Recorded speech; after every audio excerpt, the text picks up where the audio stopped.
Committee on Finance is hereby called to order. And the time is 10:05 on Monday, January 24th, 2020. Pursuant to applicable law, my determination that attendance by remote means is necessary because an in-person meeting is not practical or prudent due to the declared public health disaster caused by COVID-19. This meeting is conducted by video conference. For questions during the meeting, I ask that Aldermen please use the raise your hand function to indicate they have a question. Members of the committee shall be given preference. And if there's any issue with Zoom, I know one person was having trouble getting on here. If we have any issue, just jump in and I will recognize you. If you wish to make a point of order, point of information, or point of clarification, try to use that raise your hand function and unmute your microphone. We will now have a roll call to establish quorum. So please unmute your microphone about the time your name is called. And please note that your yes or present response will be deemed a yes vote when this quorum call is used as a reference vote for later items. And Vice Chair Hairston. Present. Alderman Hopkins.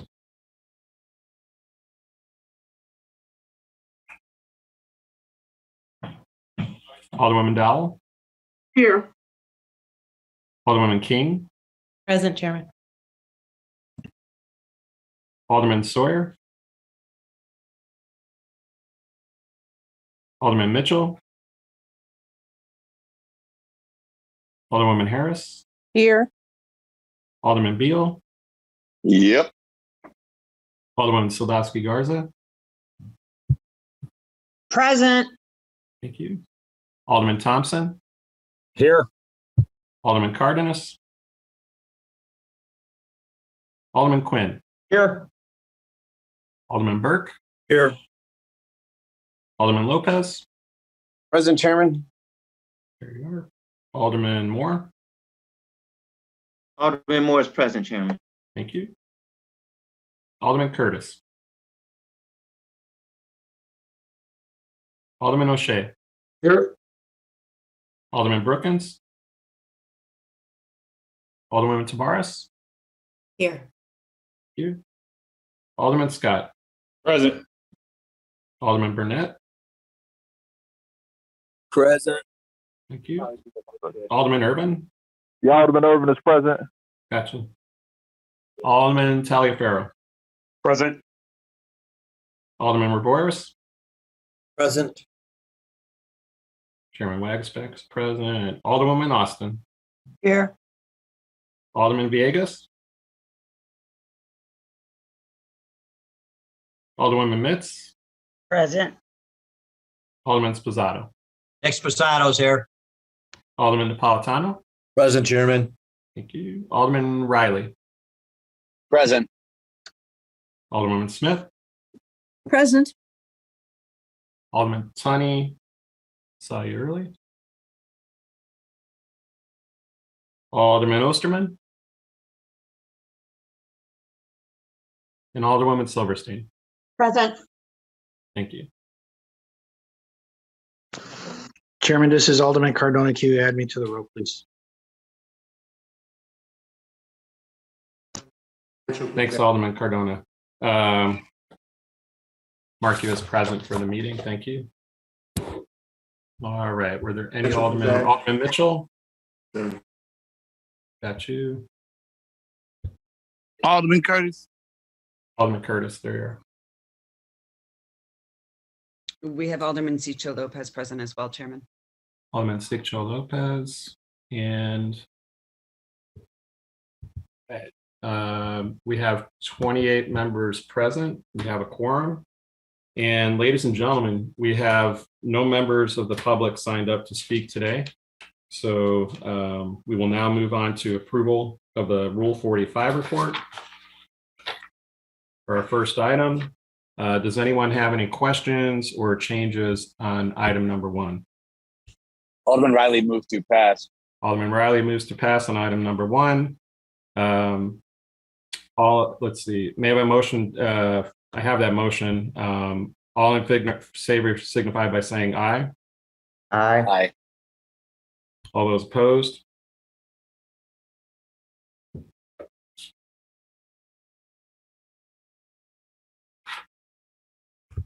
Sorry, ladies and gentlemen. Hold on one second.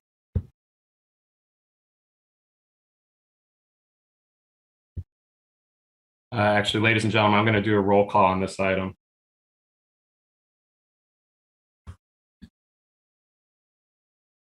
Sorry about that. Let's see here. We're going to do a roll call on item number 1, a motion by Alderman Riley. Vice Chair Hairston. Aye. Alderman Hopkins. I thought he jumped on. Sorry. Right, how it goes through the Alderwoman Dowell. getting on the website. Aye. Alderwoman King. Aye. Alderman Sawyer. Aye. Alderman Mitchell. Aye. Alderwoman Harris. Aye. Alderman Beal. Yep. Alderwoman Sildowski Garza. Aye. Alderman Thompson. Aye. Alderman Cardenas. Aye. Alderman Quinn. Aye. Alderman Burke. Aye. Alderman Raymond Lopez. Aye. Alderman Moore.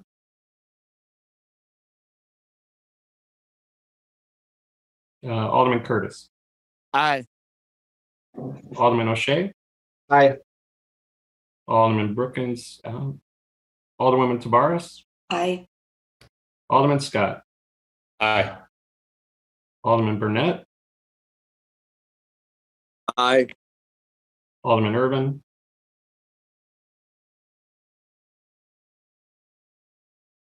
Alderman Taliaferro. Aye. Alderman Raboris. Aye.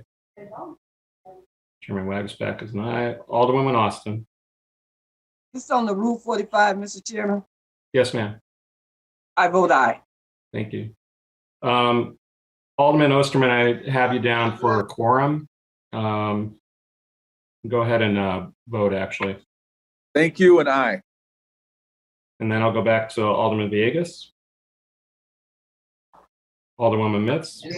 Aye. Alderman Sposato. Alderman Napolitano. Aye. Alderman Riley. Is an aye. Alderwoman Smith. Aye. Sorry, Riley is an aye. Thank you. Alderman Tunney.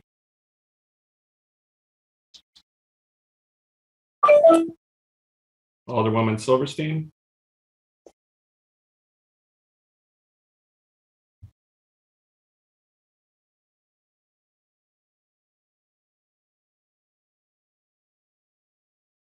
All right, ladies and gentlemen, I have 30 ayes, no nays. I'll come back if someone needs to be recorded at a later point. Alderman So- Hopkins, please Hi, add to there. the roll call, and I vote aye, Mr. Chairman. Thank you. Thank you, Alderman Hopkins. All right. Just 31 there. Thank you, Alderman Hopkins. All right, ladies and gentlemen, item 2 is a communication recommending the approval of designation of the 2022 municipal depositories for the city of Chicago. In addition to having a subject matter hearing, we discussed this at the December meeting, if you recall, and the matter was merely held due to an error when the order was filed within the clerk's office. I appreciate everyone's discussion on this and participation on the matter. And I'd ask for a motion to approve this item by affirmative vote of all members present for the roll call used to establish quorum. And so moved by Alderwoman Austin. All in favor signify by saying aye. Aye. All those opposed? In the opinion of the chair, the ayes have it and the motion carries. All right, ladies and gentlemen, moving on to item number 3. Chairman, This is, I'm sorry. Chairman, this is Alderman Silverstein. Do you have me down for the quorum? yes, I do. Okay, thank you. I was having thank you. some technical difficulties. That's what, yeah. I had a couple people trying to get on a little bit earlier. Thank you. Thank you. All right. Ladies and gentlemen, item number 3 is a communication recommending a proposed ordinance concerning the authority to issue in multifamily revenue bonds or debt instruments to B.J. Wright Preservation LP, B.J. Wright GP LLC for the Barbara Jean Wright Court project acquisition and renovation of various residential buildings between Maxwell Street, Morgan Street, 14th Place, Racine Avenue, and Blue Island Avenue in the 25th Ward. For this item, we are joined by Dinah Wayne from the Department of Housing, and she will begin testimony on the matter. Okay, just a minute here. Yep, we got you there. We can Oh, hear wait. you. And we It just says need to, that my participant screen sharing has been disabled. okay, so one maybe- second. Sure. It should be good now, Jim. Okay, let me try. Very good. And Okay. we can see it. Great. Go ahead when you're ready. Okay, good. Great. So as the chair said, this is concerning a bond inducement ordinance for Barbara Jean Wright Apartments. I'll go back here. The address, it's a property that's located on 11.5 acres, but the official address, so to speak, is 1354 South Morgan Street. Again, we're asking to have the council issue a bond inducement ordinance for up to $46 million in tax exempt bonds. And Jonathan Rose Companies is planning to acquire and rehabilitate the property. It's a large property with 272 affordable units in 12 garden style 4-story apartment buildings and 15, I believe, yes, 2-story townhouses in University Village in Little Italy. It's spread over an 11.5 acre campus. It was built in 1972. CCDC, Tony Fusco's organization, bought it in 1999, and Tony Fusco is slowly sort of divesting himself of his properties, and this is one that Jonathan Rose Companies is up for buying. The total rehab cost is approximately $72,814,251. As you can see, that's about $267,700 per unit. A lot of the typical things we see in these rehabs: new kitchens, baths, flooring, carpeting, and windows. And then there will be some exterior repairs and HVAC work. And they're also planning to construct a 4,000 square foot community building. So that's increasing the available community space, which right now is just located in one of the residential buildings. You can see here the budget, again, the bonds, the $4 million in TIF, the 4% tax credits, which are expected to generate about $22 million. I see there's a missing number right here, but about $22 million in equity. And if you look at the unit sizes, it's really important for us, this project, because it has a lot of larger units, 2, 3, and 4 bedroom units. A lot of them will have CHA vouchers. A lot of them will be obviously the LIHTC units, low income housing tax credit units. Just to give you an idea of where it is, this is the general site, but the actual site of Barbara Jean Wright, Maxwell Street on the north, 14th Place on the south, Ogden and Racine, and Morgan Street here on the east. Here's some sample buildings, just to give you an idea of what it looks like. Oh, a little bit about Jonathan Rose Companies. They were founded in New York City in 1989. They're a major developer on the East Coast, and they have begun to enter the Chicago markets. And if you see at the bottom, Archer Courts, Lake Grove Village, and 2101 South Michigan are affordable projects that they have experience with and have recently added to their portfolio. I think that is it. Yeah. So I'm happy to take any questions, and I believe that Alderman Cicho Lopez may be present as well. Thank you. Yes, he is. Let's start out with a question from Alderman Sposato. Thank you, Chairman. Just a question for Dina. Of course, I support my colleague and his project and his community, but I know we're all locked in on affordable housing, many of my colleagues, but we always say affordable, but we never know what the price is. Can you tell me what the going rate is for these apartments for the residents of this community? You know, for what the rents will be, you mean? Yeah, the rent. Yeah, right. yeah. Okay. So the ones that are CHA units, those tenants will pay only 30% of their income, you know, no matter what their rent is. If you look on the right-hand column here, 1,950 would be the rent that Jonathan Rose gets, but then to some extent that's subsidized by the CHA, and the majority of the units will be CHA units. So again, the residents would pay 30% of their income, whatever that is. I'm a little confused. So the rent is 1,950. That's what Whatever. If they make 50,000 a year, they're only paying 30% of their income for that. Exactly. And then the vouchers subsidize the remainder of the rent. And then if they make 25,000 a year, they're only paying 30% of their income. Exactly. Right. Whatever it is, 30% of their income. And then how do we choose between, is it a lottery? Is it based on needs? Because I would think somebody making 25,000 has greater needs than somebody making 50,000. So. Well, so first of all, right now there are 272 units. 249 of them are occupied, and the expectation is most of those people will come back. So there won't be huge numbers of new vacancies, most likely. And then that would be something that CHA handles, through their waiting list. I mean, that's a sort of a CHA issue.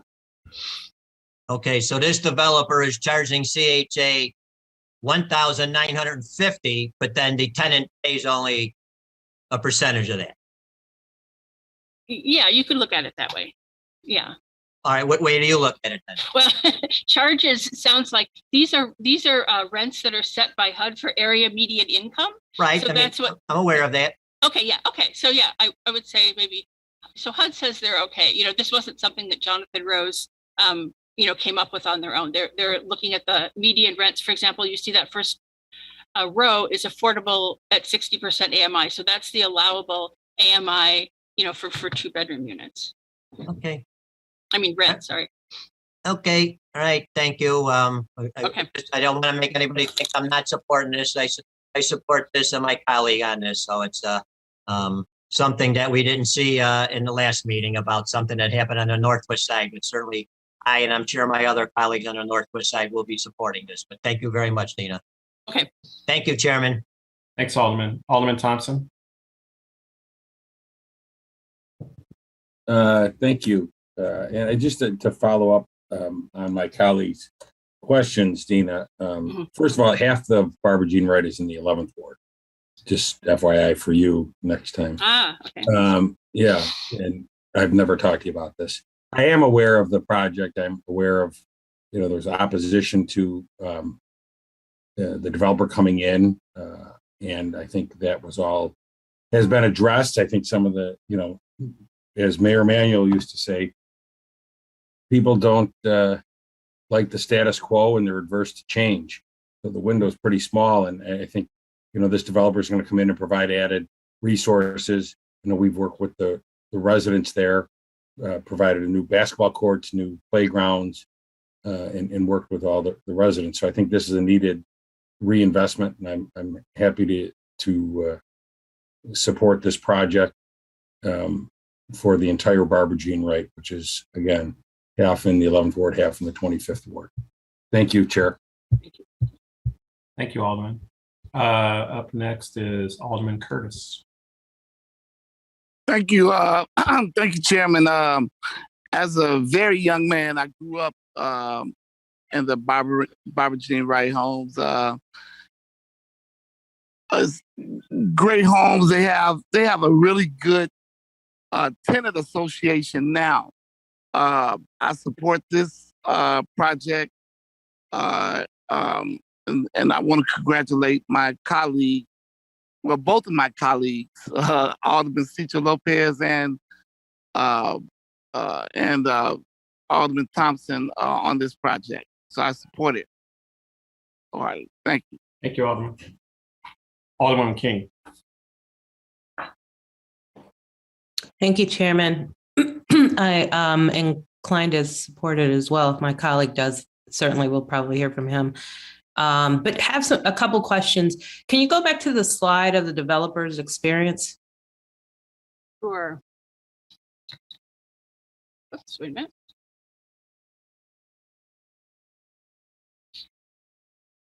Maybe not. Oh, there we go.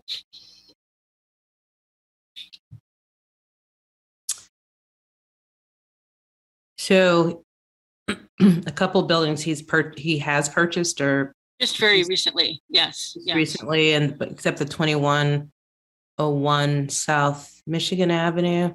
Right. They may have developed that on their own. I'm not sure. I don't think so though, because this is the first one. This is the first one that they've come to the city for city support on. So if they did do if they actually developed 2101 South Michigan themselves, then they did it without city assistance. Okay.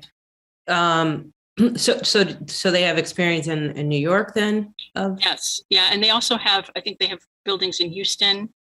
They've started in New York and they've spread out across the country with Houston and New York City being the main places. Yeah. So a couple of things. I just want to understand the diversity of their company. Yeah. So yeah. As well as that it's about a $50 million project, it looks like, and just want to understand the intentions on the spend. Sure.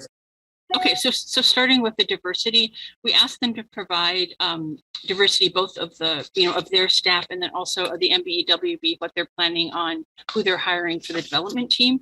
So in terms of the staff, there are a total of 418 employees. It's unfortunate I don't have a slide on this because I'll just have to read the large 99 are African American, 79 are Hispanic, 180 are white, 25 are Asian, and then otherwise it's a mix of unspecified or two or more races. So mostly white, and then African American, then Hispanic, and then other. In terms of gender, it's pretty evenly split between male and female, 216 females, 202 males. We asked if they were veterans. Most of them are not veterans. Most of them are not disabled. In terms of senior staff, 60% are white, 7% are Black or African American, 3% Hispanic, 7% Asian, and 23% not specified, it says. Where they really, I think, shine is in terms of the development team that they've put together for this project. The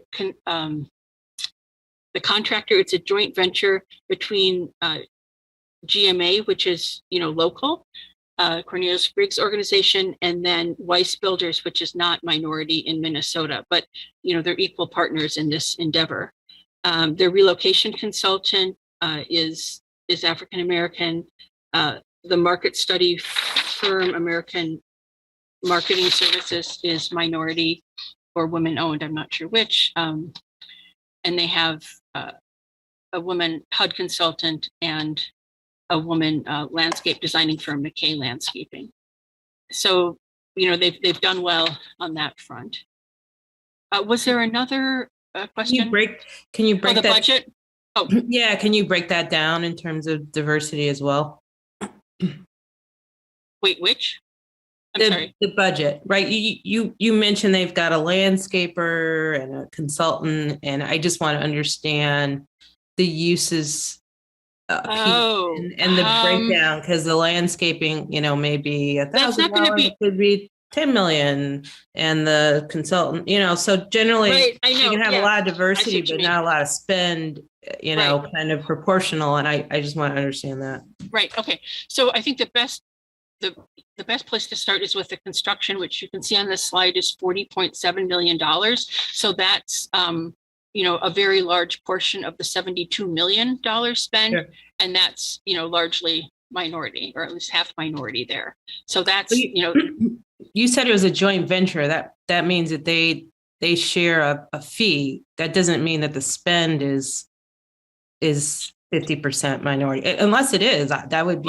Well, it is. I mean, both construction firms are going to be working on. Both contractors are going to be working on the construction. So, and I assumed it was an even split. Yeah, generally a joint venture means that there's a partnership and they split split a fee, but then the spend could still be 10%, whatever.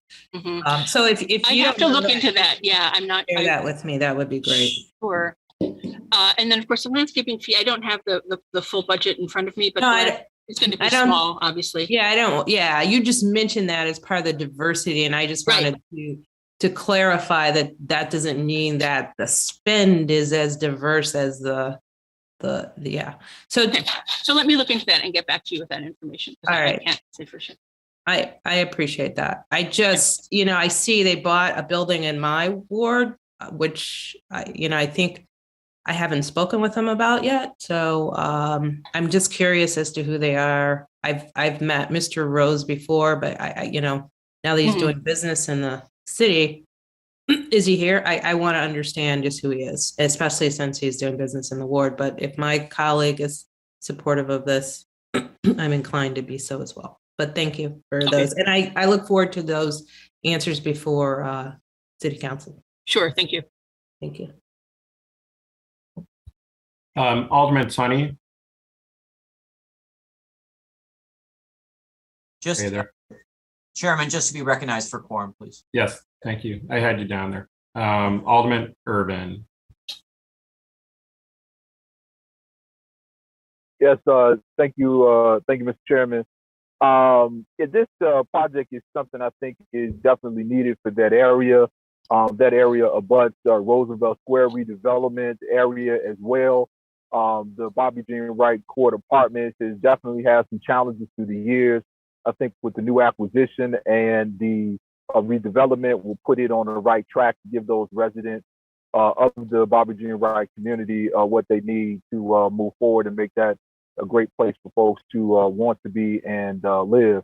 Also, I want to thank the department and the Alderman Cinto Lopez for working to bring this to fruition. I know part of the money for this is coming out of the Western Ogden TIF, which is pretty much all in the 28th ward.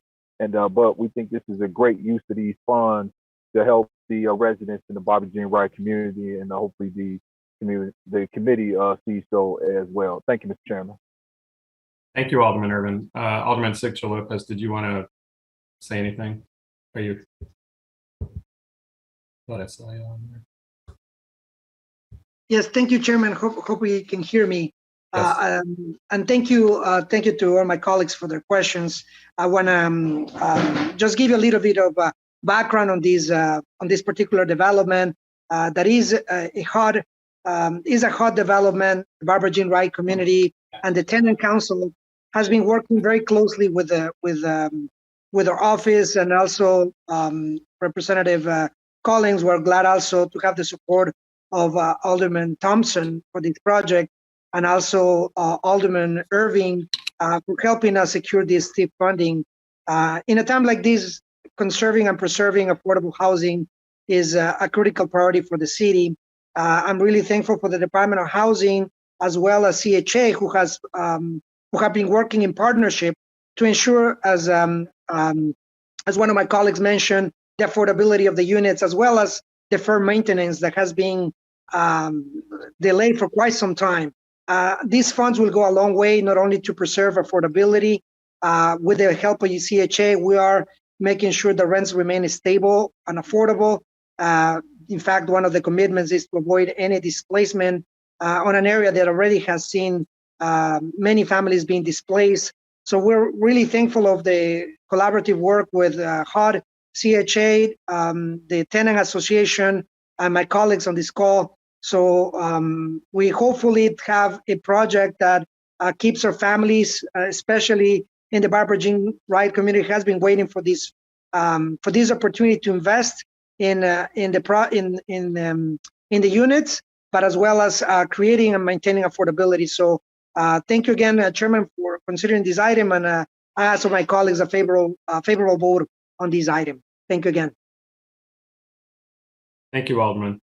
For item number 3 again, may I have a motion to approve item 02215882 by the affirmative vote of all members present for the roll call used to establish quorum? So moved, Alderman Smith.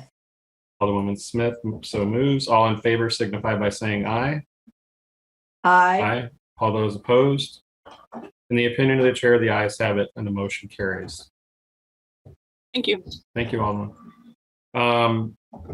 we're sticking with housing here, and we have item number 4. This is a communication recommending a proposed ordinance concerning the authority to establish the City of Chicago Single-Family Mortgage Credit Certificate Program, Series 2022, and associated City of Chicago Single-Family Mortgage Credit Certificates, Series 2022. We are joined by Irma Morales from DOH for testimony on this matter. Irma, are you ready? Yes, waiting for ability for share screen. I'll look at that for you in a second. It's there now.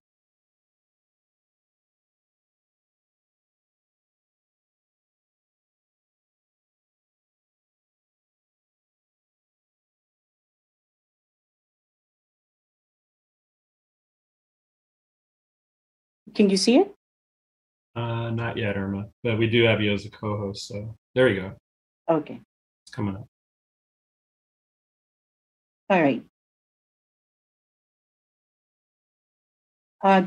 Good morning, Chairman and members of the committee. For the record, my name is Irma Morales, Deputy Commissioner with the Department of Housing. I'm here to present and request bond cap for the Single Family Bond Program, Tax Smart Mortgage Credit Certificate, Series 2022. The program is commonly known as Tax Smart. The Department of Housing is seeking the authority to continue the issue of this Single Family Mortgage Certificate Program, also known as Tax Smart. The new allocation requesting is $75 million of the city's activity volume cap to implement the new series. It will allow the Department of Housing to issue the Tax Smart mortgage certificates to home buyers in the city of Chicago for the next 3 years. That encumbers the period of 2022 to 2024, and we estimate will be assisting approximately 300 home buyers.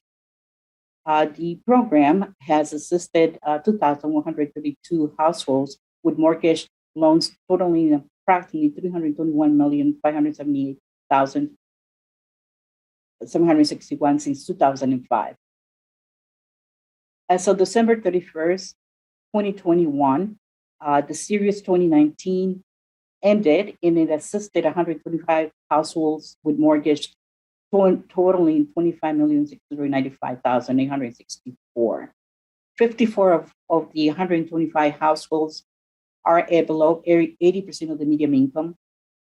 And the Tax Smart promotes homeownership in all Chicago neighborhoods and increases the neighborhood stability. Just a little background about the program. The program allows home buyers to receive a federal tax credit for a portion of the interest paid in their mortgage loan each year. They maintain their home as the primary residence, and the home buyers are allowed to claim a 25% of the mortgage interest with up to a maximum of $2,000 per year, according to the IRS.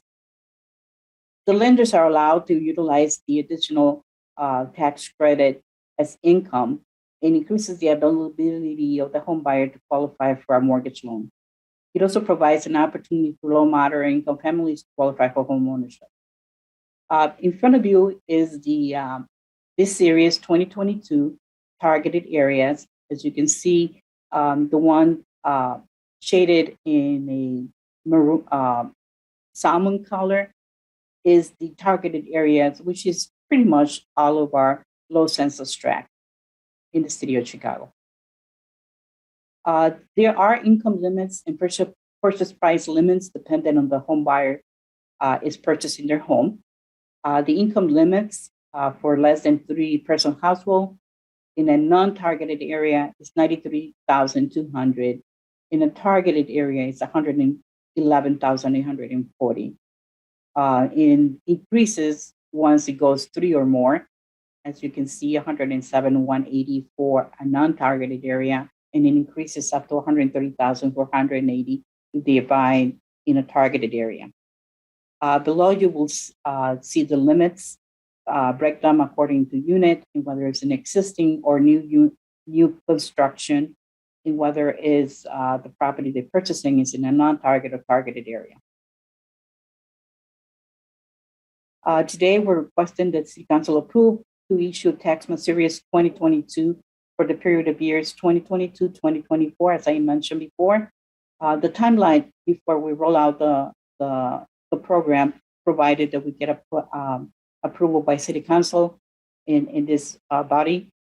It will start with a public notice in the Chicago Tribune this month, and then it will move out to the Department of Law to prepare and file the MCC election form with an intent to issuance of these mortgage certificates in April can start. Again, this is the 2022 market targeted area. In the past series, it ended in December 31st, 2021. We had 12 participating lenders, both large, local, and mortgage brokers as well. Here is what the previous series type certificates issue. As you can see on the map to the right, you can see the dots on where those certificates participating buyers. It's pretty much all over the city of Chicago, and both targeted and non-targeted area. To the left, you will see the certificates issued by ward. And that ends my presentation, and I will take any questions. Thank you, Commissioner. We do have some questions, and we'll start out with Alderman Moore. I think she just answered it, but I didn't see that by ward in it. Did I miss it? I didn't see it in my packet. I can provide the list, or the total presentation, or if you like, I can just send you the information. Yeah, can you please send? I'm sorry, go ahead, Chairman. You were saying. Commissioner, you can send it to the Alderman, but please send it to the committee, and we'll disseminate to everyone as well. Okay. Okay. And that MCC's issued by ward, that totals that 2,132 number?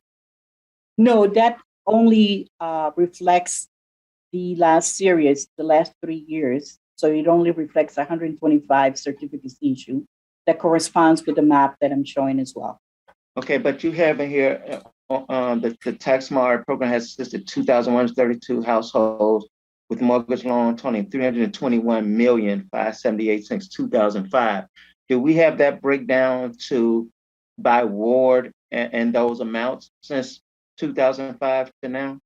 It'll take me a little bit while to put that information together, Alderman, but I could provide it to the committee. Yes, that's what I need, that breakdown since 2005 by ward and the amount that was given by ward. Now, this as of December 31st, 2021, the 125 households, is that included in the 2,132 number, or is that a separate number by itself? No, that is included in the number. Okay, all right, that's fine. Thank you. Thanks, Alderman. Alderman Thompson. Thank you, Chair.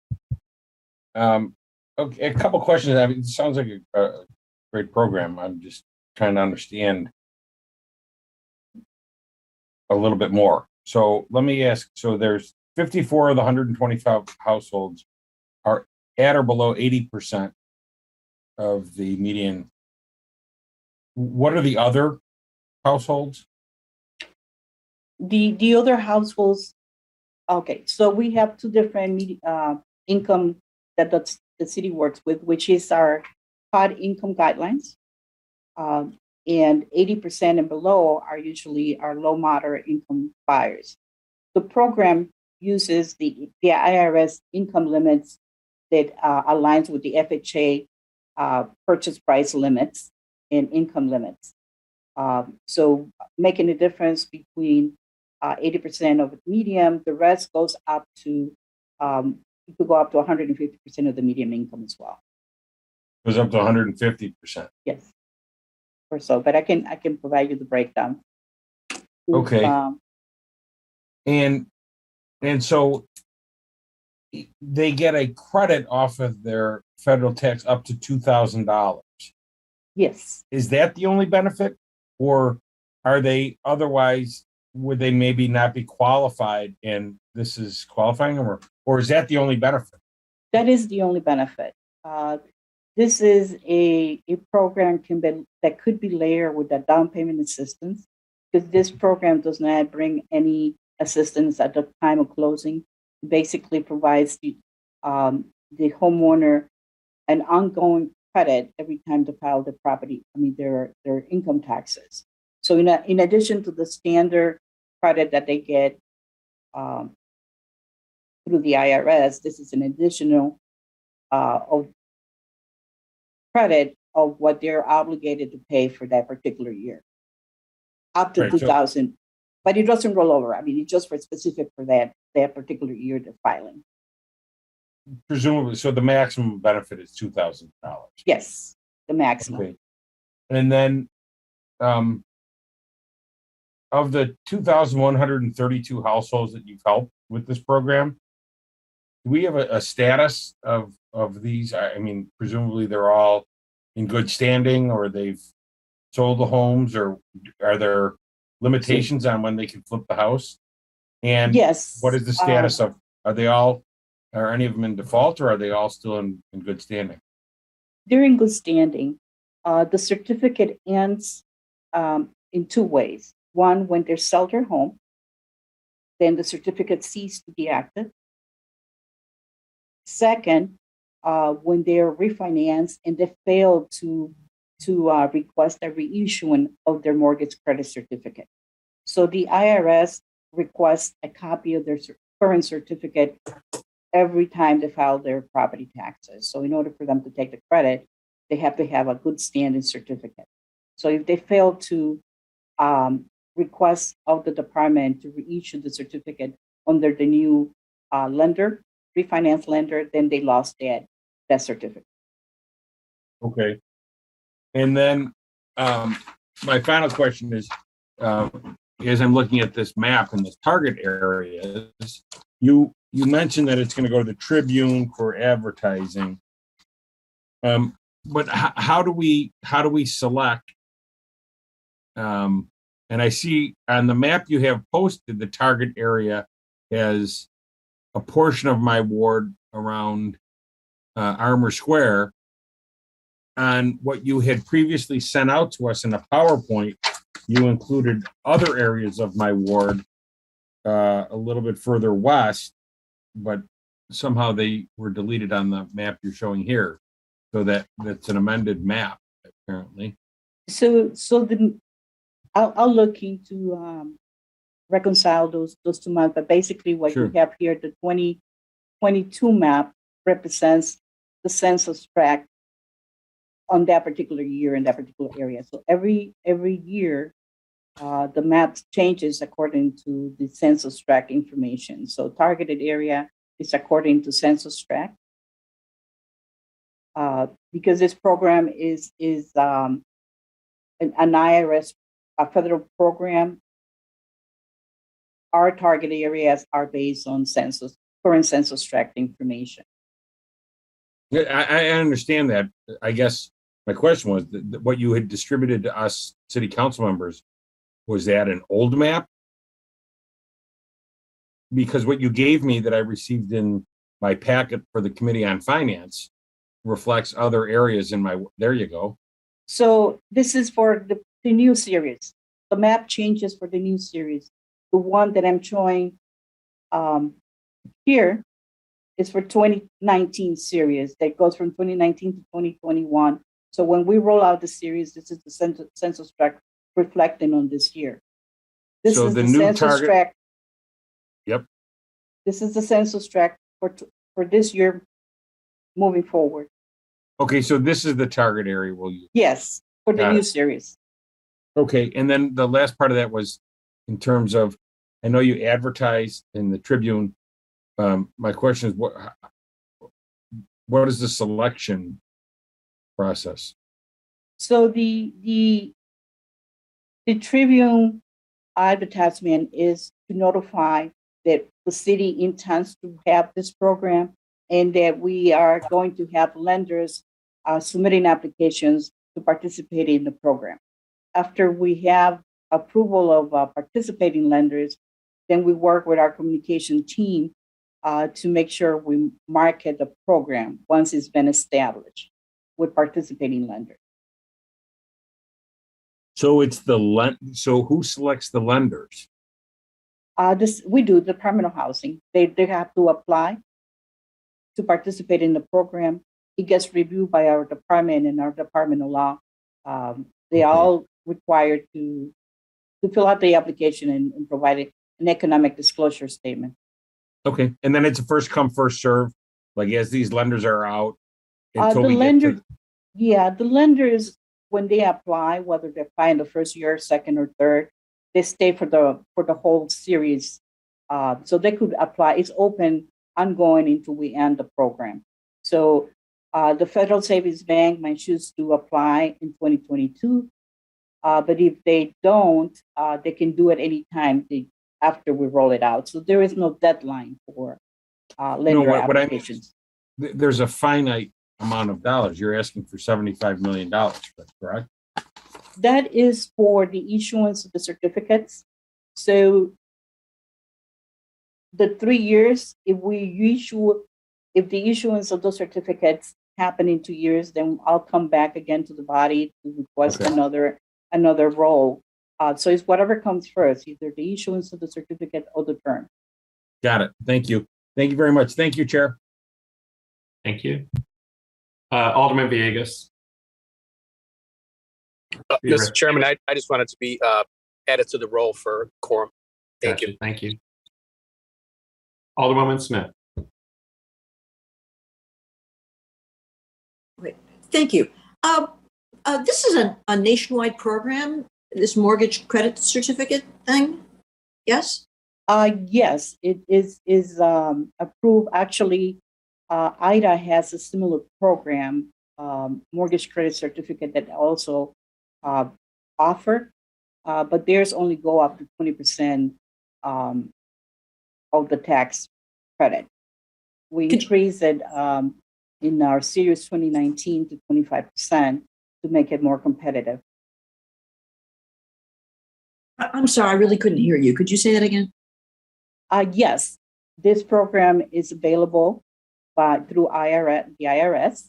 And in Illinois, IDA is another participant of the program. There is the difference between IDA and the city tax mart is that we offer up to 25% credit, and IDA only goes up to 20%. I see. And when you said that the maximum benefit is $2,000, isn't that $2,000 a year? Per year.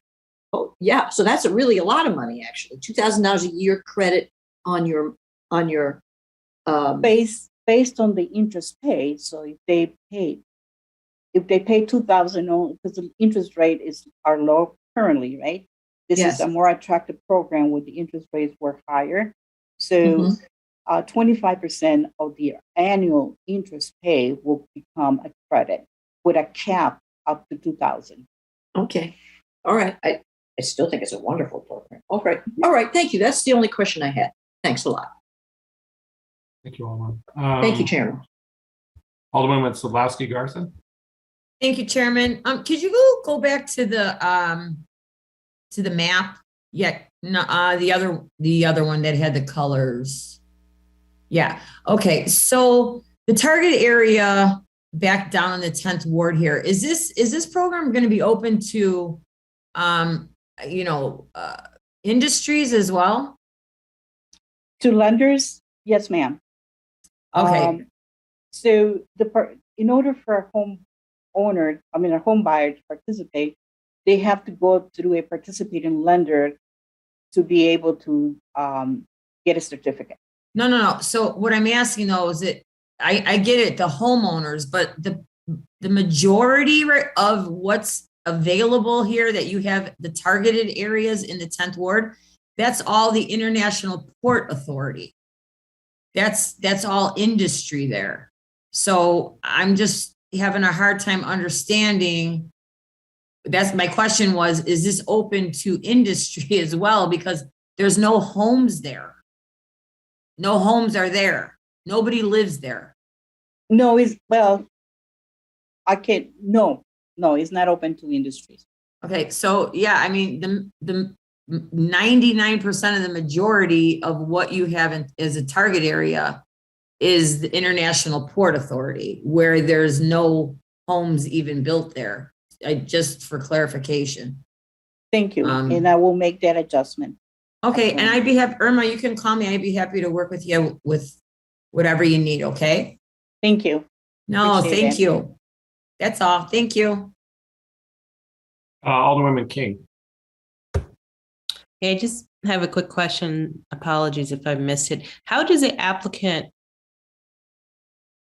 find out about this? Is this something that they have to seek out? Is it something that's when they're going for a loan that's presented to them, if they fit the profile? How do they find out? Through different ways. First of all, we work very closely with our housing delegate agencies. This information is provided to them and it becomes part of their home buyer education so that they know this is a program available to them and it's a benefit. We also work with them to market the program. At the beginning of the series, in the past, we have sent a letter to the aldermanic offices to ensure that this program is available. Then we work with the participating lenders to make sure they are communicating to the buyers the program is available. We also post it in our website. And every time we have invited to a home buyer fairs, the program is then, this information is distributed as well. Okay. And do you find you have people that you're oversubscribed or undersubscribed? No. When you have a limited? No, we need, actually, now that we have a communications director in-house, we're gonna up our marketing efforts because this is a program that honestly has been underutilized. Okay. Yeah, I would love to have some information to send out to my residents. Thank you. Thank you, Chairman. Thank you. All right. Are there any other questions for Commissioner? All right. Then Alderwoman King makes a motion to approve this item 0221 Wait, Mr. Chairman. Wait. Oh, all right, Alderwoman. I couldn't get this thing to operate. I couldn't get my unmute on. That's okay. My Floor is yours. question is to Irma, do you solicit from the inventory that we have on home builders? No, Alderwoman. We do not solicit from. We can provide that information, make it available. But what the key to the program is to have the lenders that working with the developers submit an application and become a participating lender. But if they're not aware of the program that we offer, how do they come up about knowing that we do offer this program? Because it's not something that's readily available if they're not on our website or if they're not doing various things in a particular community. How do they come to know that? I can definitely reach out to them. Would you, if specific ones, if I have a list that you can send over, that you can provide, I will definitely reach out to them to make them aware. Yes, I have a list, but I was trying to see if you solicit those that you have a list of, those that are may not necessarily do business on the far south side. They just do business on the south side or the north side. With that inventory, because let's just say I'm seeking a developer for a particular area to do home building. How will that person know to even solicit this program? So when the department goes out to request proposals from developers on a request for application, request for proposals, would list the programs available to buyers. In TaxSmart is one that it goes into our request for proposals to let not only the developers, but anyone who's interested in making any development that program is available. And we tried as much as we can to connect them with the program. Okay. So that goes in as a notification when any purchase price assistance, and TaxSmart is one of them, that we make it known to the developers these programs are to be utilized through their buyers. Okay. All right, then. Well, I'll keep my eye out and let the ones that do out in my area, keep them informed as well. Thank you, Mr. Chairman. Thank you, Alderwoman. Any other questions from anyone? Okay. I'll renew the beginning of that motion from Alderwoman King to approve item 0-2021-5875 by the affirmative vote of all members present for the roll call used to establish quorum. All in favor signify by saying aye. Aye. Aye. Anyone opposed? Aye. In the opinion of the chair, the ayes have it and the motion carries. Thank you, Commissioner. Thank you. All right, moving on to item number 5, still in the Department of Housing. This is a communication recommending a proposed ordinance concerning the authority to amend municipal code sections 2-8-065, 14A-3-313, 14A-3-313.1, and 14A-3-313.6 regarding waiver of city debt for distressed residential and mixed-use properties enrolled in community revitalization and reoccupancy programs. We are joined this morning by Commissioner Navarra and Will Edwards from DOH for testimony on this matter. And as soon as you get sharing, you can go ahead and start. All right. Are you able to see my screen? Yes, we can. You're all okay. Set. Wonderful. Thank you, Chairman Wagasback and members of the committee. I'm happy to be here today to present to you our encumbrance ordinance. As the chairman mentioned, Assistant Commissioner Will Edwards is here today, and I do want to thank him and Alderman Mitchell, who really spearheaded this effort here, and I'm very excited about the end result. So I will walk you through it now, and then Will and I are both available to answer any questions that you may have. So first, just wanted to run through what's the problem we're solving for and what do we propose to do about it. So basically, the problem we're solving for is that in some communities, we have found that city fines, fees, and debt can prevent development of abandoned, rundown properties when those fines, fees, or debt actually amount to more than what it would take to rehab the property. So our solution is to forgive city debt when it's a barrier to acquiring and rehabilitating abandoned properties.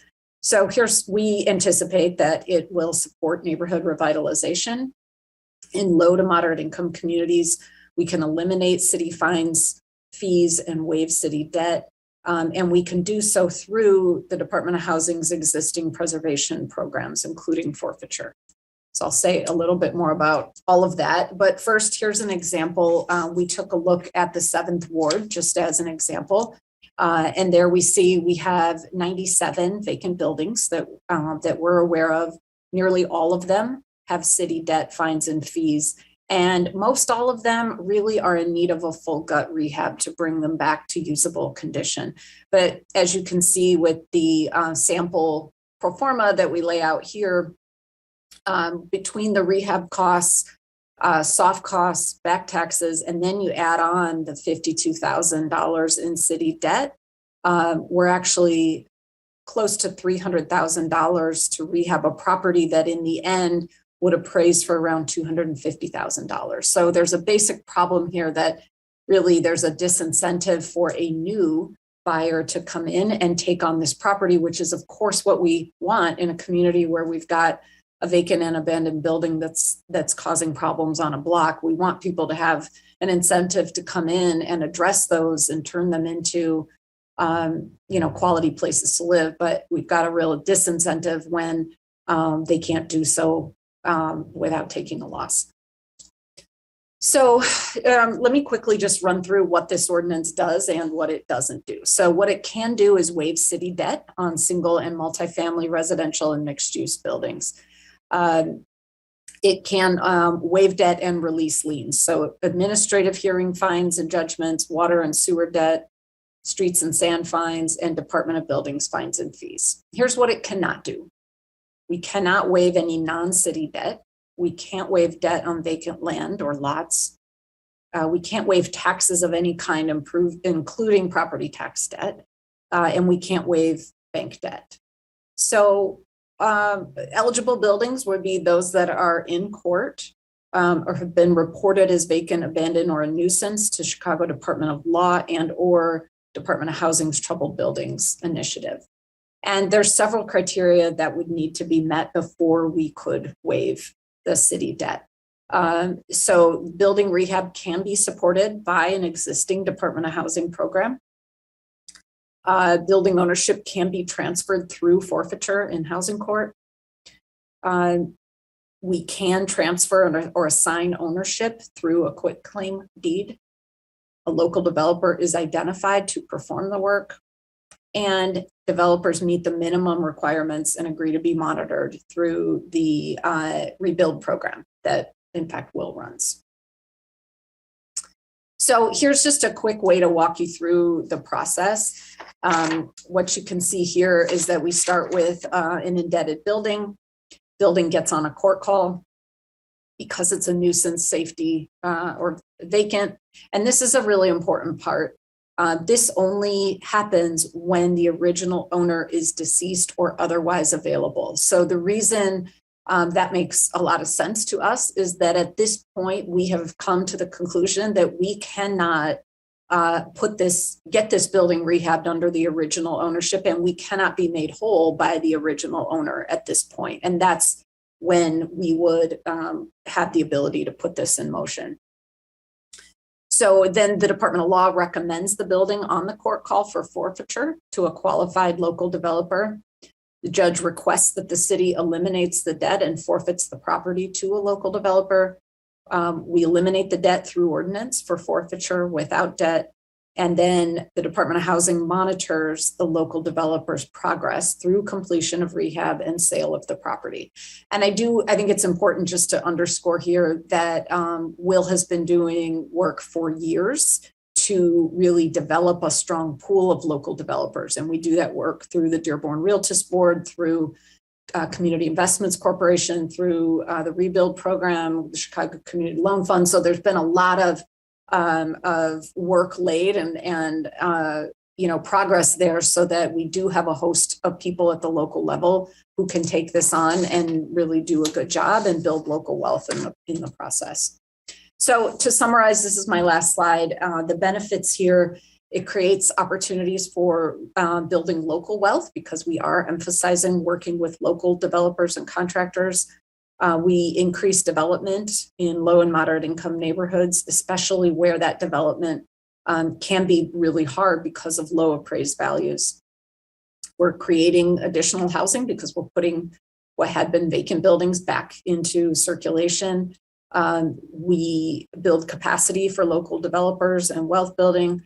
And really, having lived on a block where I had vacant buildings on both sides of me when I lived in North Lawndale, this is not, something that is easy on surrounding neighbors. We know it's hard, and it's a real drag on a community. And we want to be able to step in and turn those properties into quality places to call home. And really, in many cases, the city simply needs to get out of its own way in those cases, and this gives us the ability to do that. And that really sums up the benefits of what we think this ordinance does, and we're very excited about it. We worked closely across Buildings Department and Law Department, and as I said, Alderman Mitchell to bring this forward. And we look forward to answering your questions. Thank you. Thanks, Commissioner. Did Commissioner Edwards have anything to add to before we jump in? I thought he gave a good presentation, and I had some very good clarification from him on a couple questions. I don't know if he wanted to add anything, or we're all good there. Thank you so much. Jump into questions? No, thank you so much. Greatly appreciate it. The Commissioner kind of summed it up well. Any questions from the Alderman would be, I'd be happy to answer anything we can. And I'm happy that I was able to answer your question, Alderman. Yes, you were. Yeah, I think really we're all prepped us for, it really prepped us for moving forward and made us think about things in a way that, clarified that different neighborhoods have different perspective on them. Yeah, and I think we're all concerned about these distressed properties. So I thought you did a great job just explaining the legal details of what we're really looking at and the sort of the finite universe here of what types of properties. So we do have questions, and I'll let my colleagues jump in. Start out with Alderman Scott. Thank you, Mr. Chair. Thank you, Commissioner, for the presentation. I want to thank Alderman Mitchell for his consistent work on this. This is something that we've talked about for quite some time. Our wards sort of mirror each other as it relates to the abandoned properties in our wards. And so I just want to thank him for his continued hard work on this. When I talked to Will about this, Commissioner, if you remove the city debt, you brought up a presentation where I think it was $40,000 in city debt and about $52,000 in taxes or something along those lines. It still, makes that property either just barely able to break even or make a profit on. And so what I think we need to do is, and Will gave me a good explanation, I want you to kind of say it aloud again, is how do we either one, create our own land bank, which I think is cumbersome and hard to do, or work with the land bank to remove those other taxes to make it more profitable, because you're not going to get into a building for $2,000. So, can you talk more about that and our partnership with the land bank and how that works? Absolutely. Thanks, Alderman Scott. We do work really closely with the Cook County Land Bank, which does have the ability to erase back taxes. We do not, as noted in the presentation. So it's certainly something where we can strategically partner where we need to. And we have lots of examples where we've done that. In Pullman, the land bank acquired some of the historic row homes and, eliminated any back taxes and so on, and held them until CNI was ready to pair them with some that they had acquired and do all 30 at once, right? That's an example where we can be really strategic partners with them because they have tools we don't. And this allows us to add an additional tool on top of what they can do. So it's certainly not that, this is only what the city can do. We can also bring the land bank to the table. And as it relates to, let's say, a building that is identified that a senior owned, either cannot keep up with that property or has recently been deceased, and we know that there are issues there. How do we easily transition a property like that to the land bank to also help with that? Just thinking, I have tons of vacant and abandoned properties that we can identify and say, hey, land bank, how do we continue to work with this? We got a cadre of developers. How do we make sure that you get these in the queue so that we know that we can work on those immediately or in the near future? Yeah, I think we've got, we are building our track record of doing that. Will, if you could speak to a bit of how you've seen that work with the land bank. And I would also add, Alderman, before he does, just that we are very aware that one of the needs that we are stepping up through our delegate agencies is the need to do estate planning in our communities, desperate need, right? So that properties don't end up in court with no one able to even pull them out easily, and they sit there for years. We never want that to happen, because again, it's hard on a family which could use the benefits of being able to sell the home or rehab it, and it's hard on a block as well. Will?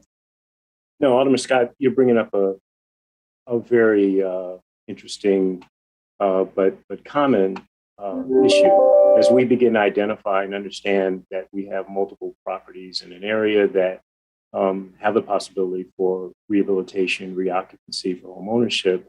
You know, we've begun talking to the land banks about these type of issues and the concept of a land banking agreement, so that as we identify, because it takes a while to take these properties through, right? So in some cases, we may just choose to pay the tax, right? Be able to get it up and rolling and get the building rehabilitated. In other cases, where the taxes come to an amount that, you know, are just too high, we're going to have to seek those agreements. And our work with Eleanor at the Land Bank has been very fruitful over the past couple of months. We're really excited about partnership, and we're looking forward to kind of creating greater opportunities to do exactly what you're talking about.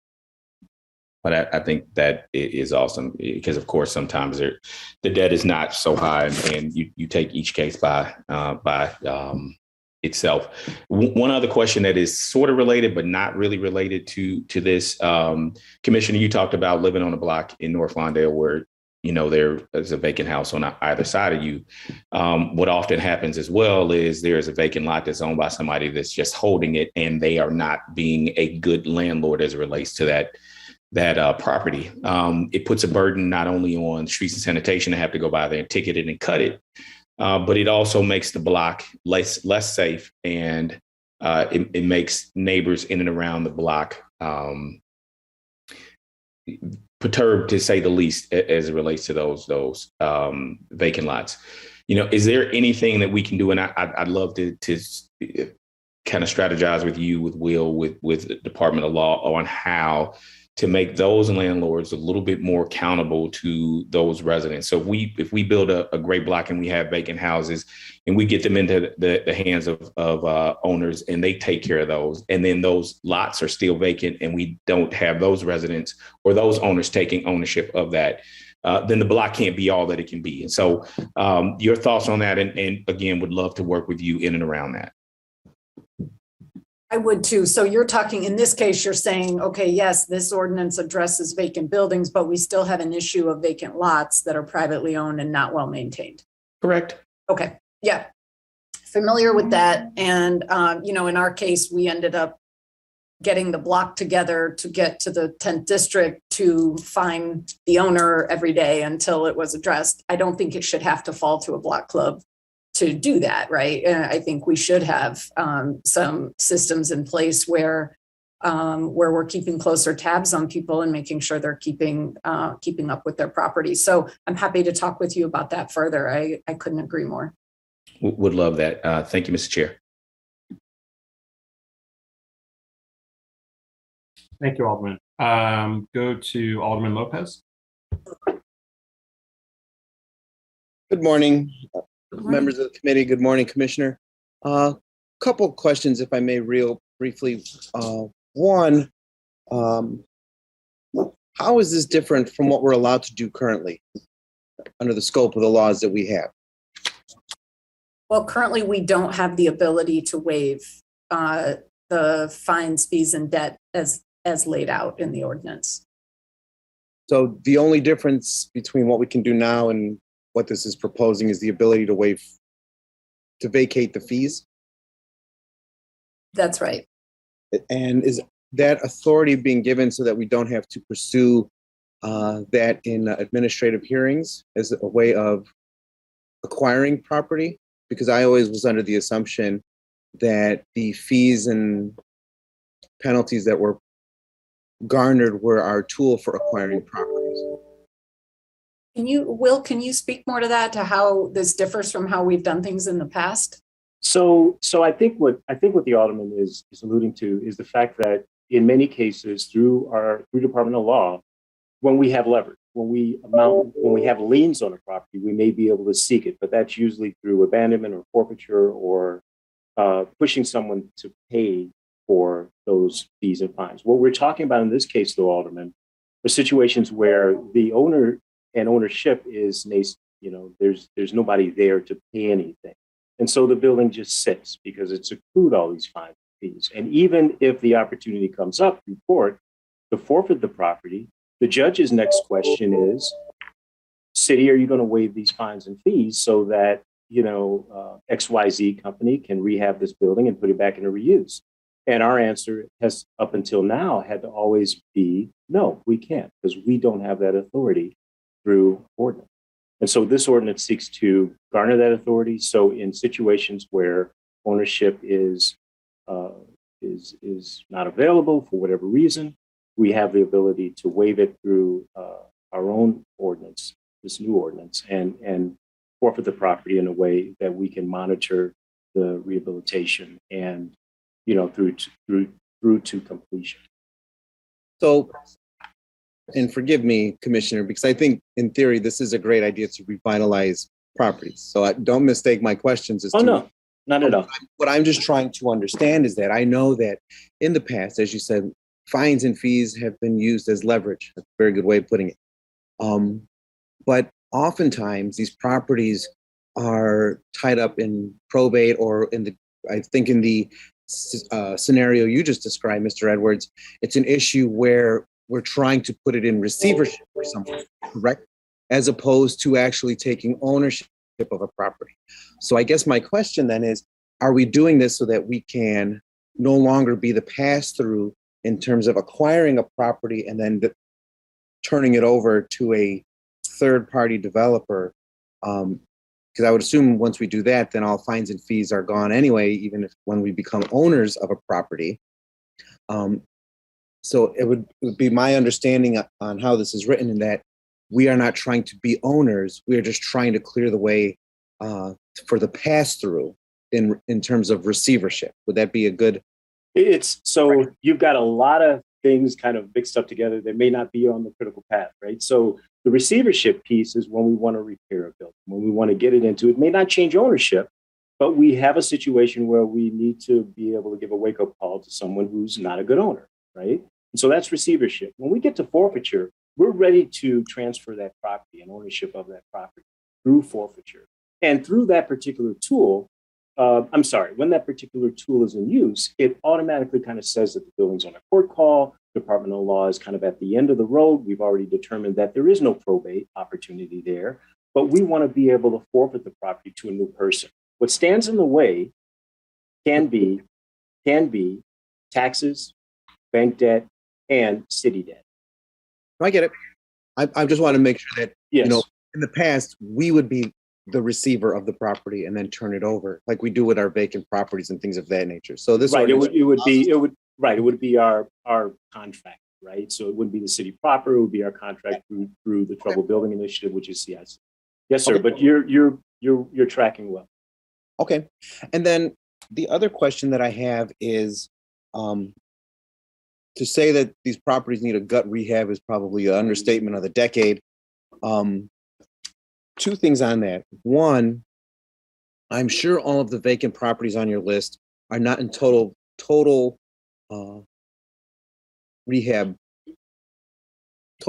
ready. Some of them I believe are still salvageable. Are we doing anything to ensure that those buildings, as part of this initiative, are properly secured so that our costs don't increase while we're waiting to get through this process? That's the first question.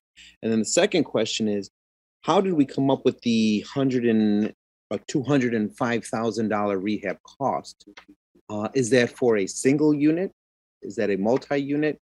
Because that number in and of itself seems awfully high, in my opinion, for what most contractors would be able to do for a single family rehab job in a community such as West Englewood, for example, where one of these properties might be rehabbed as well under this program.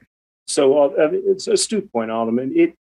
We took an example from Alderman Mitchell's work. The 97 properties that we identified, we took a median example and said, this is what after rehab value might be.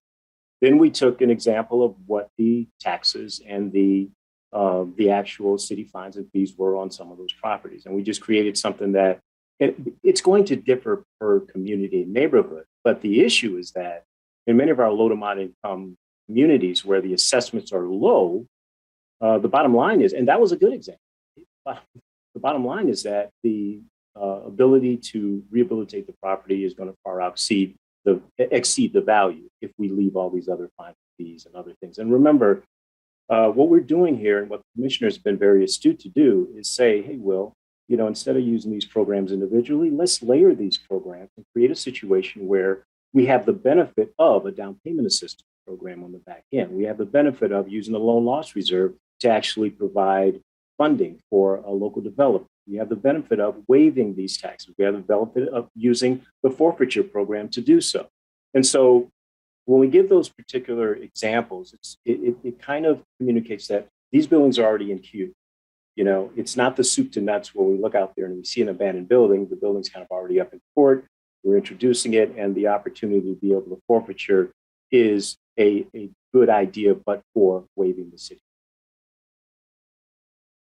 Okay. Perfect. Well, look forward to its success, hopefully.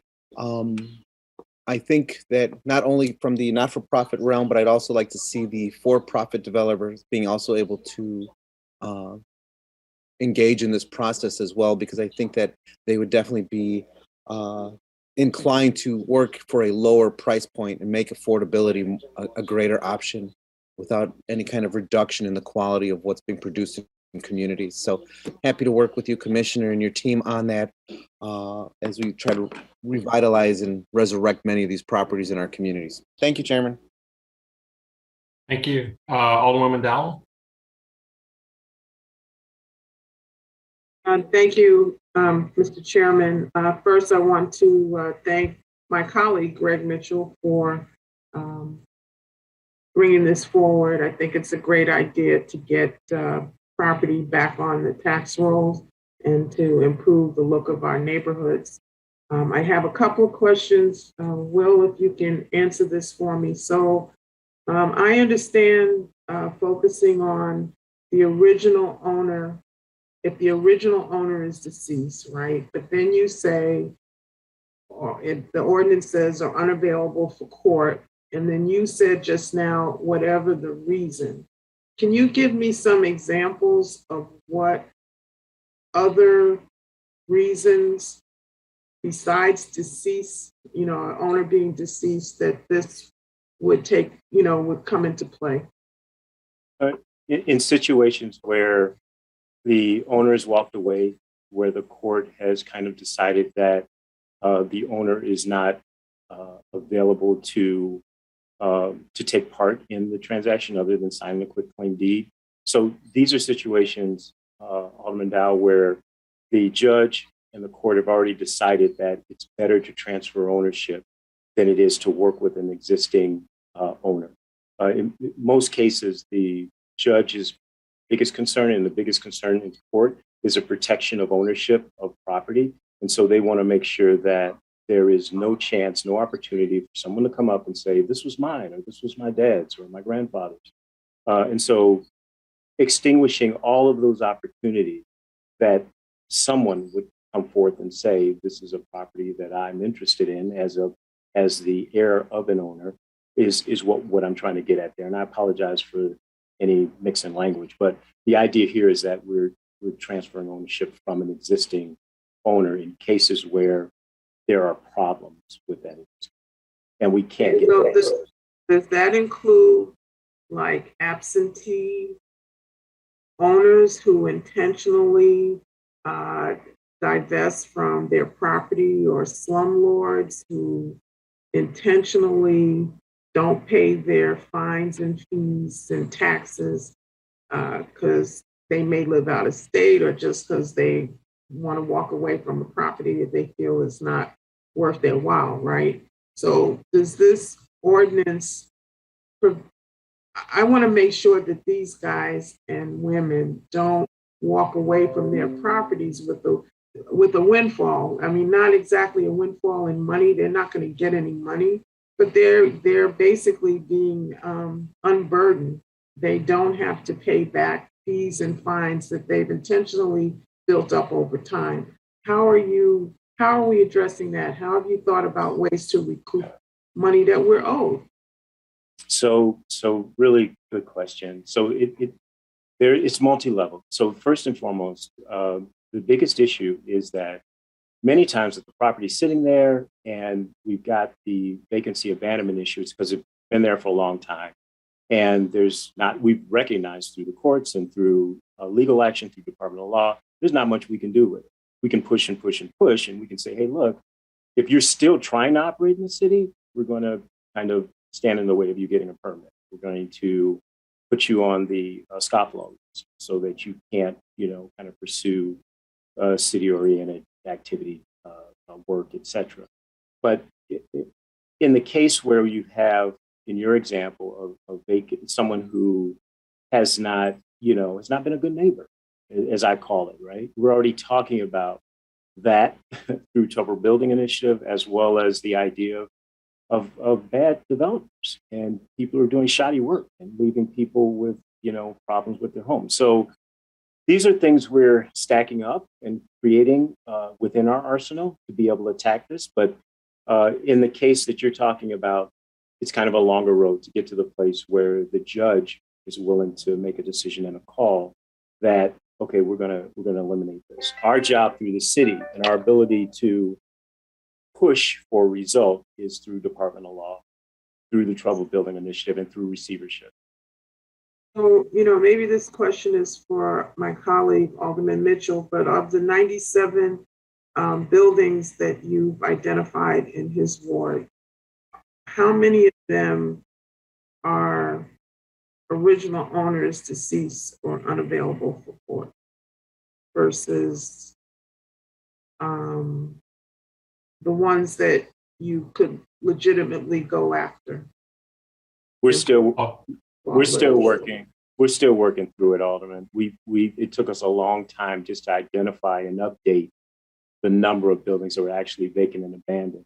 Alderman Mitchell has a very unique situation where he's got one property owner that owns 90 single-family homes as a slumlord, as what we are, as you characterized it earlier, as a slumlord. And so we are doing the due diligence on each of those and identifying and working with Judge Murray to be able to create opportunities for us to be able to kind of move swiftly through that process. But it is and has up until now been very difficult to address.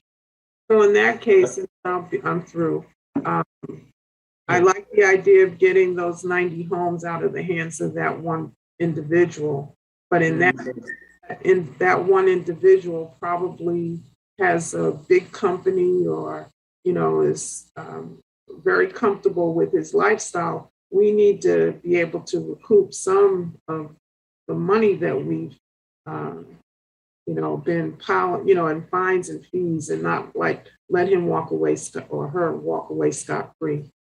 Did you want Alderman Mitchell to also? Yeah, if Alderman Mitchell wants to answer that, that's just a comment. Yeah. I just think that this is a good start to an ordinance. I like what it's trying to do in terms of addressing some of the vacancies we see, especially in the multifamily. In my case, multifamily would probably be number one, but I do have single-family homes, abandoned single-family homes in other parts of the ward. So I do think that this is a useful tool, and we'll be supporting this today. Thank you. Thank you, Alderman Dow.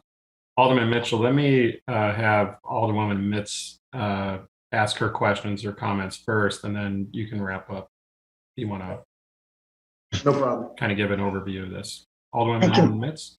Thank you, Mr. Chairman, and thanks to Alderman Mitchell for the work, also as well as Department of Housing, Will, and Commissioner and the team that worked on this. I did have a question, and I think I kind of raised it some in the briefing.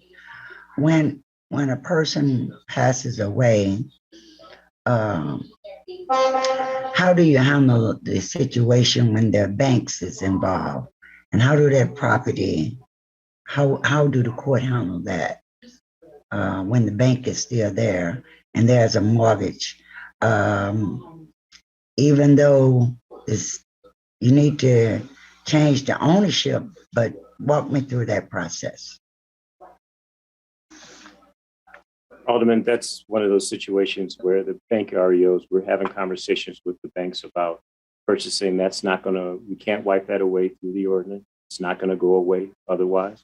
And the only way we're going to be able to address that is by sitting down, as we are now, with banks to understand where they have homes with existing debt on them in the communities and the result of those homes just sitting.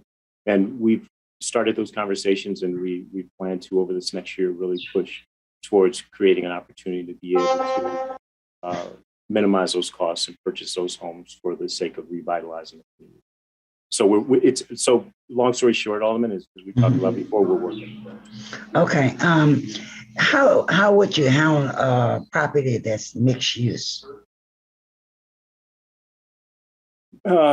Mixed use property would be, it would be a little different because it wouldn't be something that we would be potentially able to put in place for home ownership, but we have to vet it for a developer as we would a single family, and then figure out an end use. And usually that's decided in concert with the courts and the judge. So we don't release anything through receivership or through forfeiture without approval, and we just have to vet them. It just would be a little different from vetting a local developer to sell for home ownership, because this person would actually hold that property as an owner. And honestly, this, as we contemplated this, a real focus was the issue, the problem associated with residential single family. So as we come through this and address it, we'll be talking more with law, Jim McDonald and his team, as to kind of how to work through that. And let me ask another question. Is this something that you want to do in all wards, is survey these wards to find out property? Yes, ma'am. As we're working with you on home ownership and those types of issues, we'll continue to do the same moving forward for all wards, for every opportunity we have to be able to revitalize blocks and make those solid blocks of strong home ownership.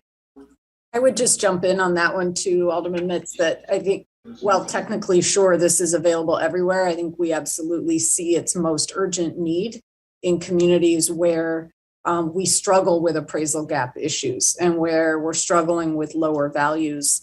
And that makes it very hard to incentivize redevelopment. And so in neighborhoods where that's not the case, we have less of a need for that, because a new owner sees the upside of coming in and taking all of that on and redeveloping it anyway, in which case we don't need to do this, right? Where we really need to target it is the places where, but for this intervention, that property will continue to sit vacant. Very good. I think you're doing some great work here. Something that's needed to stabilize some of these communities with a lot of vacancy, where I've been hearing of the fines and fees for a developer, and then really didn't allow them to have room for profit at all.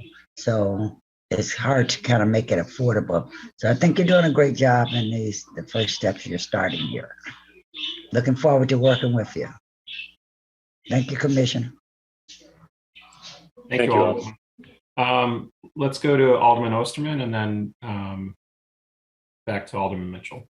Thank you, Chairman. I just want to lend my support to this. I really want to thank Alderman Mitchell for working on this. He's been working on this for several months with the Department of Housing and Planning. I want to commend the Commissioner Navarra and Will Edwards and everyone who's worked on this. A lot of times we think about vacant lots and vacant land as a way to build more housing. And while we deal with that, and we're going to focus on that as well, there's a lot of buildings that are in our city that can be reactivated in a constructive, positive way. And I think giving flexibility so that this can work and we can get these buildings in good hands and renovated and create housing for Chicagoans, I think is going to be critical in many neighborhoods. So I think, this is something that there's safeguards put in place. We'll watch and monitor how it goes. I think a lot of the questions and comments brought up today, ensuring that folks that are letting buildings go in disrepair for financial advantage, that we're not seeing that happen, or that we don't let this program be taken advantage of. But it's a way to really activate buildings, activate blocks, and really help support communities. So I'm in strong support and would ask my colleagues to support this at the appropriate time. Thank you. Thank you, Alderman. Alderwoman King.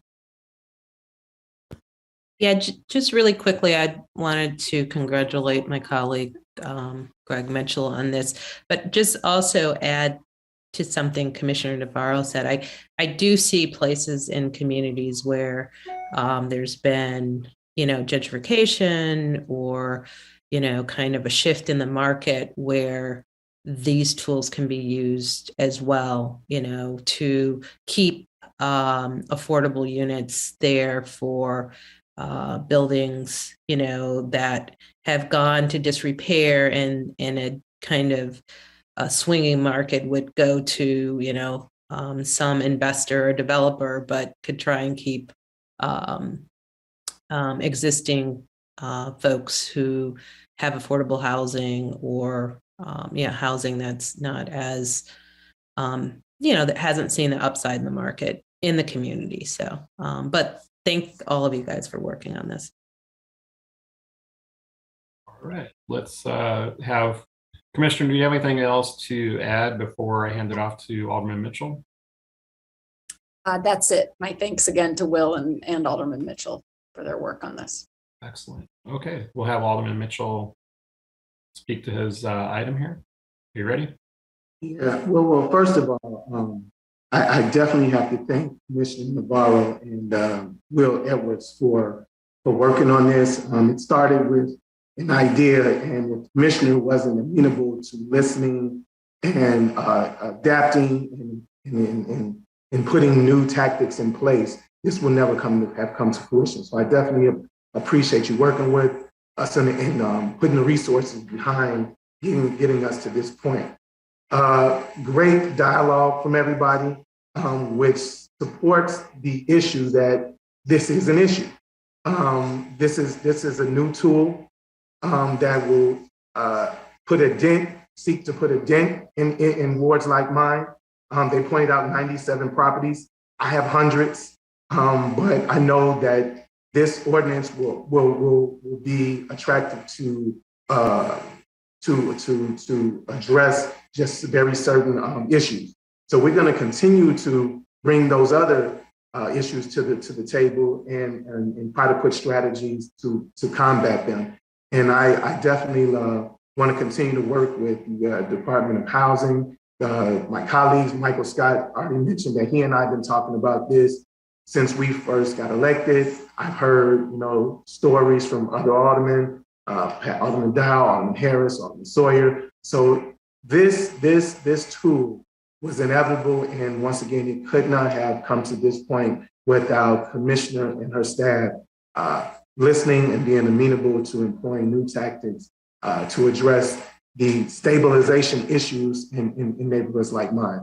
To speak to the point that question that Alderman Dow mentioned about the person with one owner with 90 properties. He is not a big company. He self-manages all of them. He is a slumlord. He does shoddy craftsmanship. He does not exercise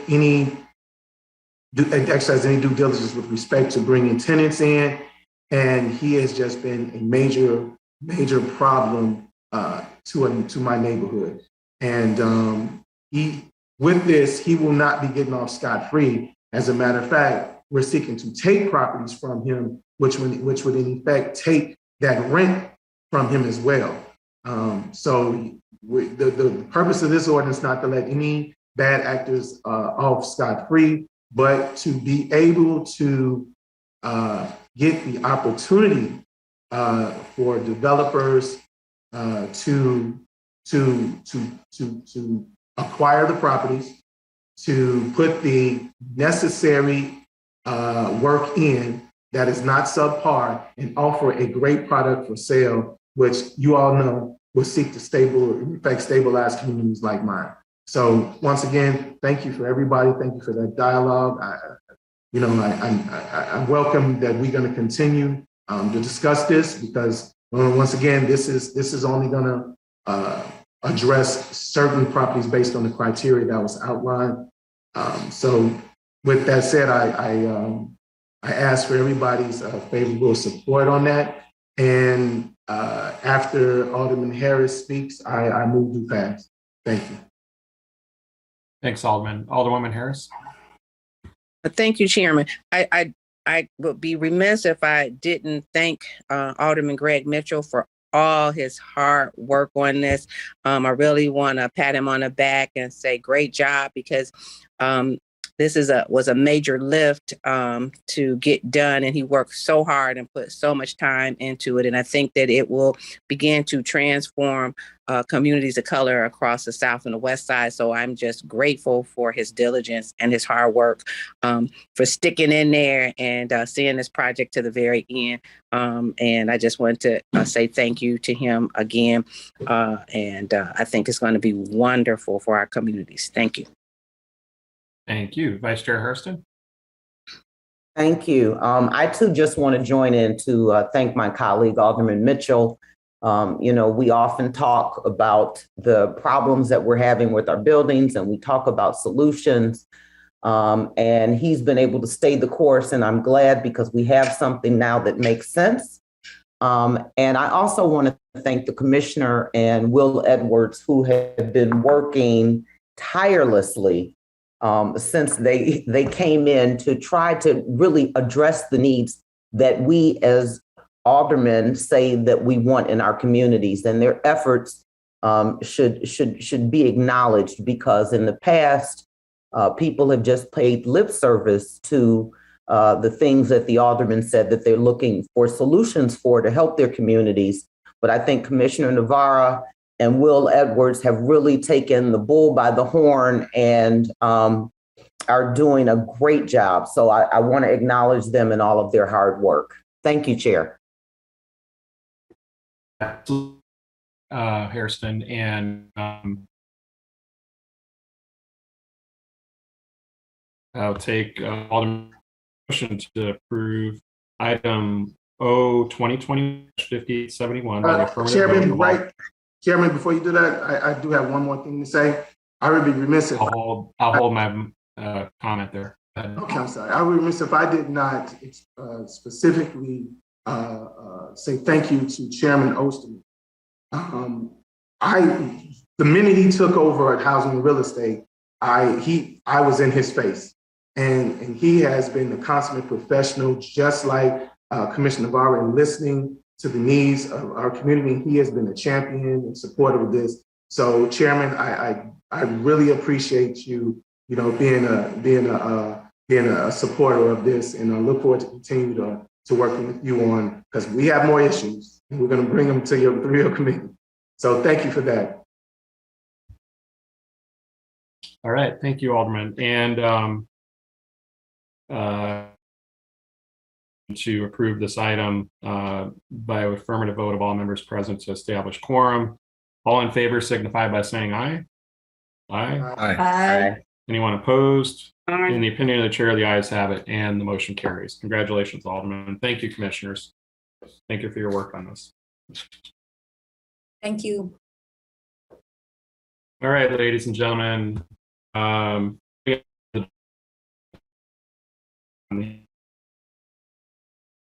Items that are through DPD for Chicago Public Schools. And item number 6 was a TIF request in the amount of $8.9 million in the 27th Ward. Item number 6 is actually going to be held at the request of the alderman. So we'll hold that one in committee. This is a communication recommending a proposed ordinance in the 14th Ward concerning the authority to enter into and execute an IGA with the Chicago Board of Education to provide tax increment financing funds in the amount of $329,800 for repair and recertification of an obsolete building with environmental mechanical system work at Eric Solorio Academy High School, located at 5400 South St. Louis Avenue in the 14th Ward. We're going to be joined by Ivan Hansen and Evan Smith from CPS for testimony on this matter. And then I'll let Alderman Burke close on this one. Good morning, Chairman and members of the Finance Committee. For the record, my name is Ivan Hansen. I'm the Executive Director for Capital Planning and Construction at CPS. I'm also joined by Tim Jeffries, the Deputy Commissioner, Department of Planning and Development. I'm here today to request your approval of an intergovernmental agreement that would provide Chicago Public Schools with up to $329,800 in TIF assistance to upgrade the building automation system at Solario High School. Here's a map showing the general location of the school within the city. The school is located at 5400 South St. Louis Street in the Gage Park community area and in the 14th Ward. It is situated within the 51st and Archer TIF district. The school is bounded by 54th Place on the south, St. Louis Avenue on the east, 54th Place to the north, and CSX Railroad to the west. Here's a view of the school's main entrance located on St. Louis Avenue and the pictures of the school's existing building automation system. Solario Elementary School is a neighborhood school serving 1,238 children in pre-K through 8th grade. The building automation system project includes upgrading, repairing, and recertifying the system, which controls the environmental and mechanical systems in the building. If approved, the intergovernmental agreement will authorize up to $329,800 in TIF assistance, which will finance the entirety of the project. I thank you for consideration of this request, and I'm able to address any questions the committee may have. Thanks, Ivan. Alderman Sposato has a question.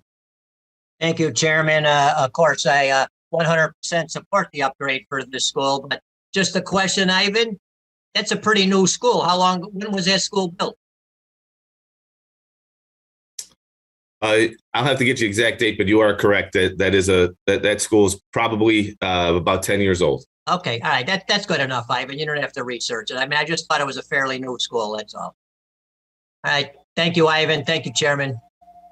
Thanks, Alderman. That is a young school. Are there any other questions for Ivan on this one? All right, Alderman Burke, would you like to comment on it? Thank you, Mr. Chairman. It was 2010 that the school was built. We were actually quite proud of it.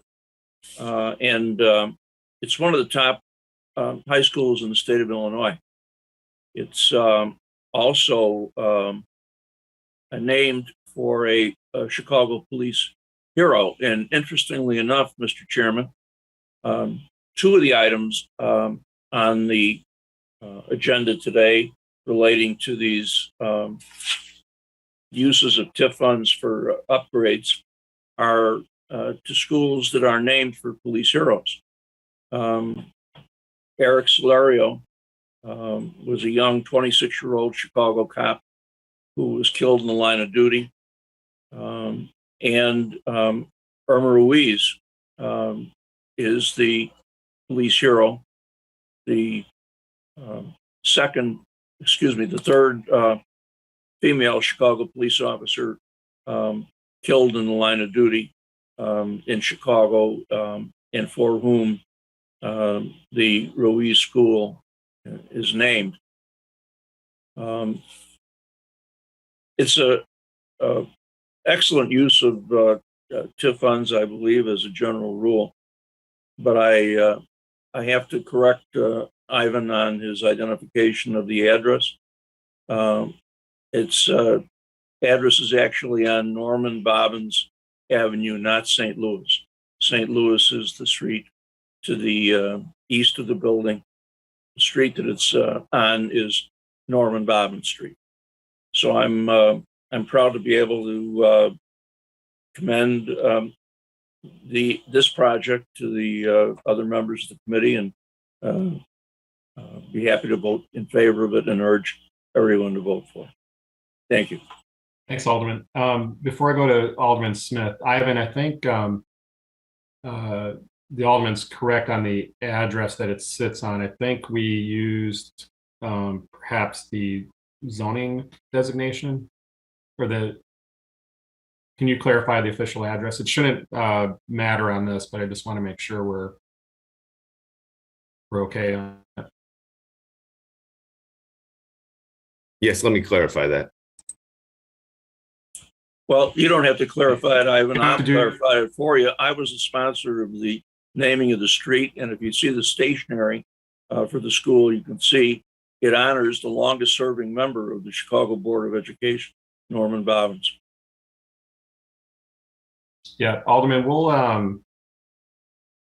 double check that before passage at the full city council. I think for purposes today, we should be able to pass it as is, and we can make that correction. I can see to it that it's changed on the order out, Alderman Burke. Pardon? We I can, see to it on the order out, we can change it yeah. to get the official address that you're referring to. Yes. Okay.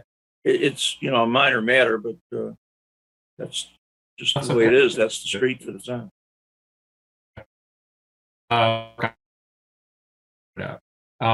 Let me go to Alderwoman Smith first. Hi, I just had a very brief question. What exactly is a building automation system? Exactly what that is? Yes, Alderman. It controls the building mechanicals. So as you see here, this is a old tritium-based system.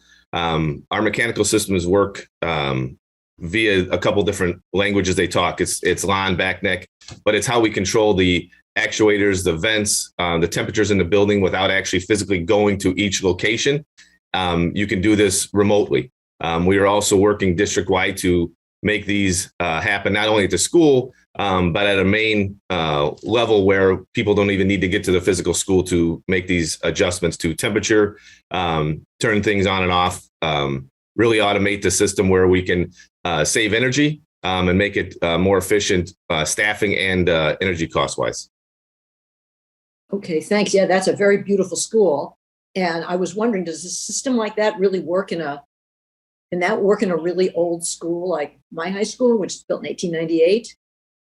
Or is it easier in a school that's a little more modern?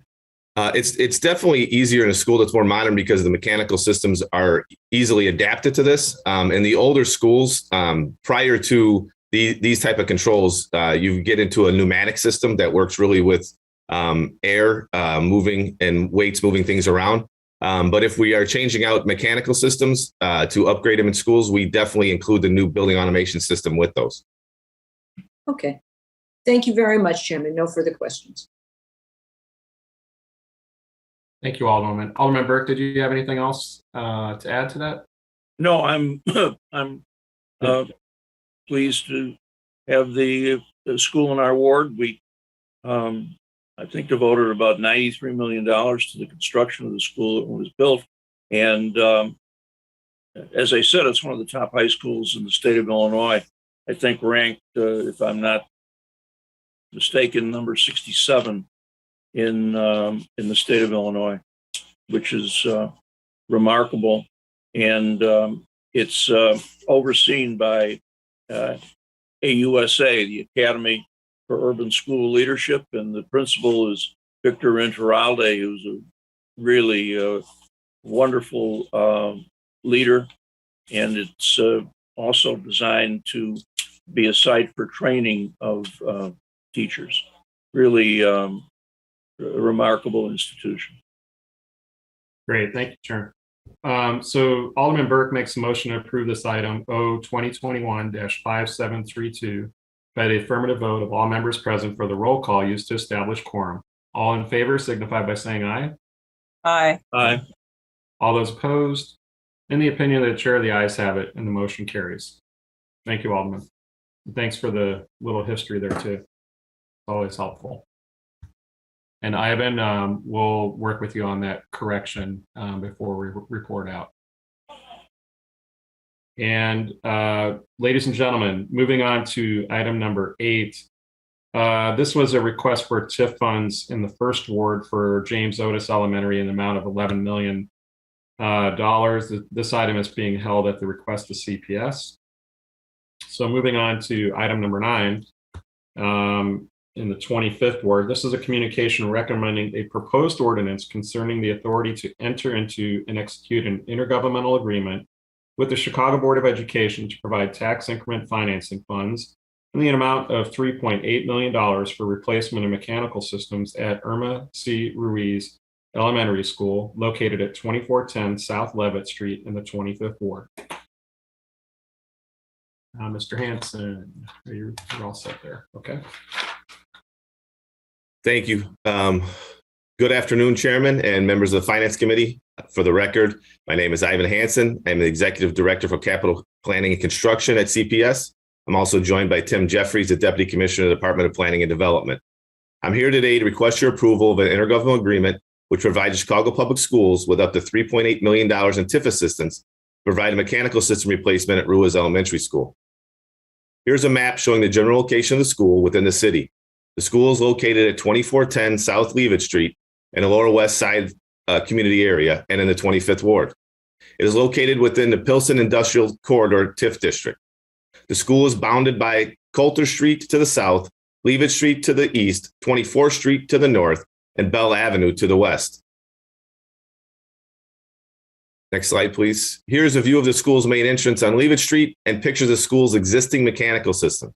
Ruiz Elementary is a neighborhood school serving 523 children in pre-K through 8th grade.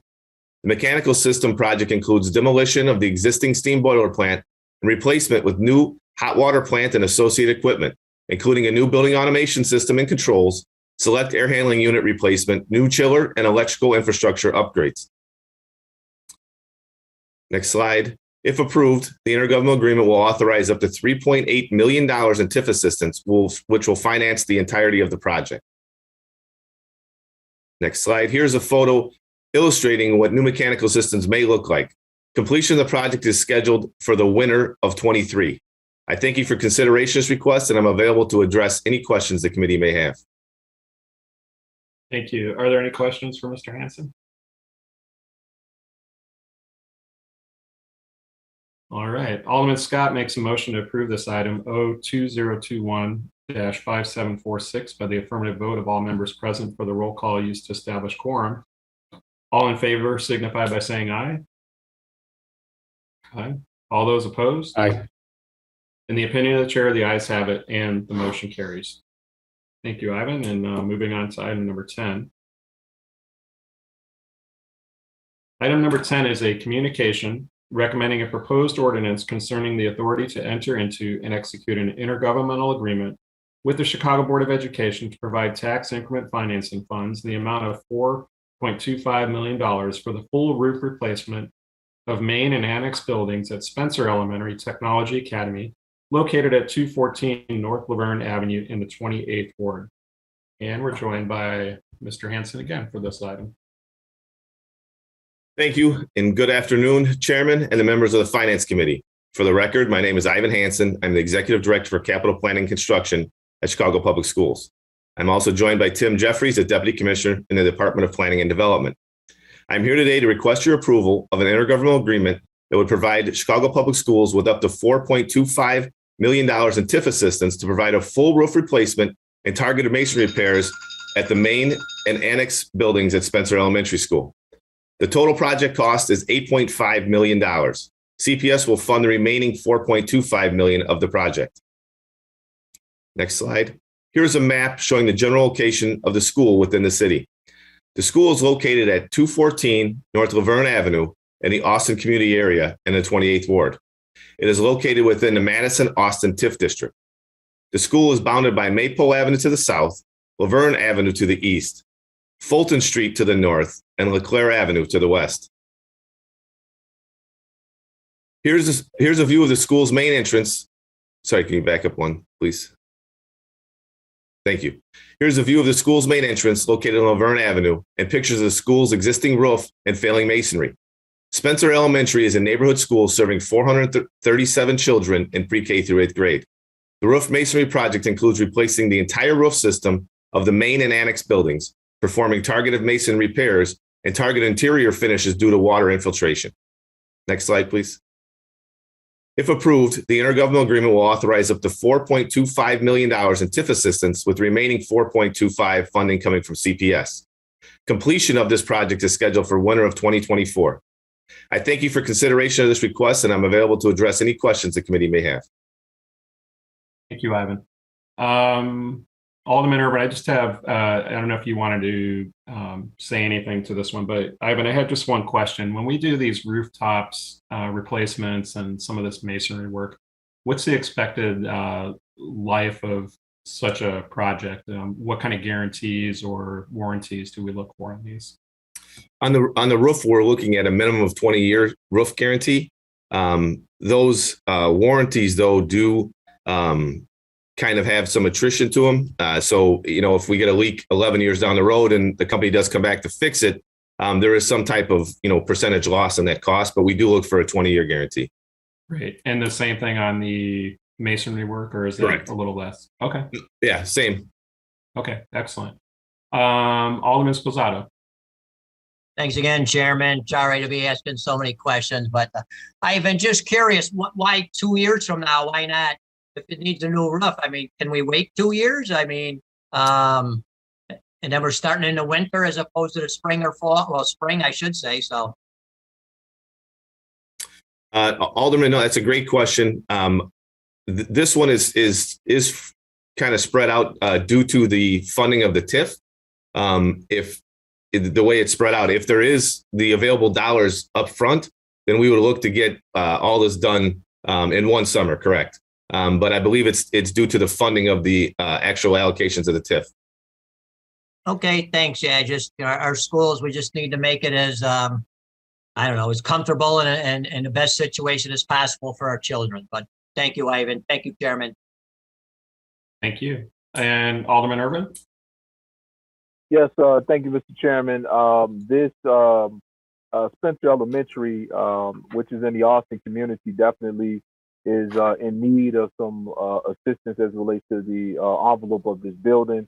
So we definitely would appreciate the support of the committee in this allocation of funding from the Madison Austin TIF for the work over at Spencer Elementary.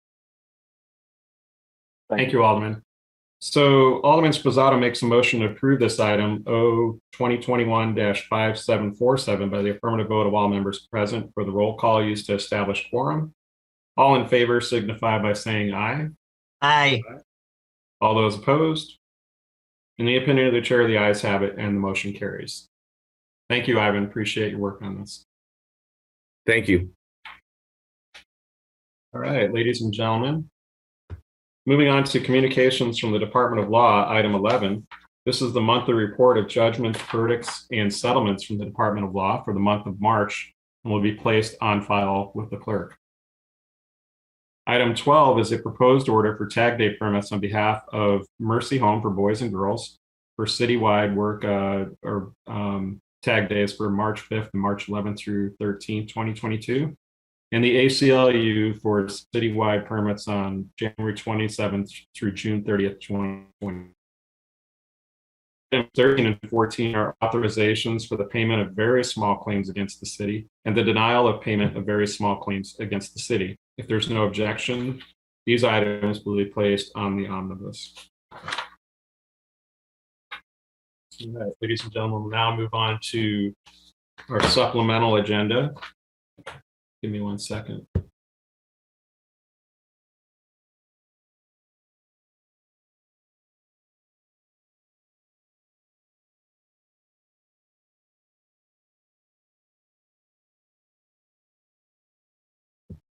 All right, for our supplemental agenda, we have 4 items.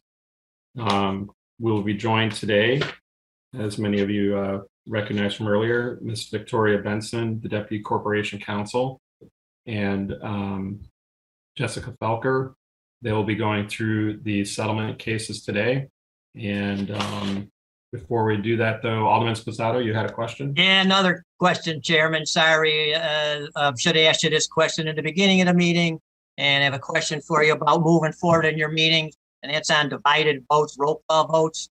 So do you feel we need 50% plus 1, or do you feel we're going to need more than 80% of the members present to do a roll call vote? Alderman, as long as we have a quorum, we can move forward on a vote. Okay, so you just feel we just need a quorum as what's been a That's standing per the practice rules. for my almost 11 years on the job. That is correct? Per the rules. And I'm not trying to trick you or anything. I just need to get some things established with all the aldermen and alderwomen or chairpersons moving forward. So, okay, thank you. That's it. Well, I'm sure I'll have some questions about the settlement. So thank you. I'm sure. Thank you. Okay, let's see here. Victoria, are you ready? I am, yes, thank you. Sorry, I didn't see your name popping up there. So I will hand it off to you for our first item. And if you could just give us a brief history on it, and then we'll take questions. Certainly. Good afternoon, Chairman and committee members. My name is Victoria Benson. I'm a Deputy Corporation Counsel with the Law Department's Federal Civil Rights Litigation Division. I am here today to request your approval to settle a lawsuit filed by plaintiffs Bernard Grayer and Marquiniel Holt for $115,000. This is a federal lawsuit arising out of the execution of a search warrant resulting in the arrest of two brothers, plaintiffs Bernard Grayer and Marquiniel Holt. There is no body-worn camera footage of this event, as this team was not assigned body-worn cameras. The facts leading to the plaintiff's arrests are disputed.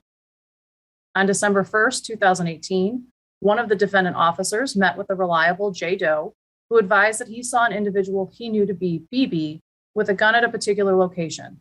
In addition to giving the nickname, the J. Doe also provided a description of the individual. The officer ran a database check of the address and descriptors provided and determined that plaintiff Grayer was BB. The J. Doe was then shown a photograph of plaintiff Grayer, and the J. Doe confirmed that the individual in that photograph was the individual he knew to be BB.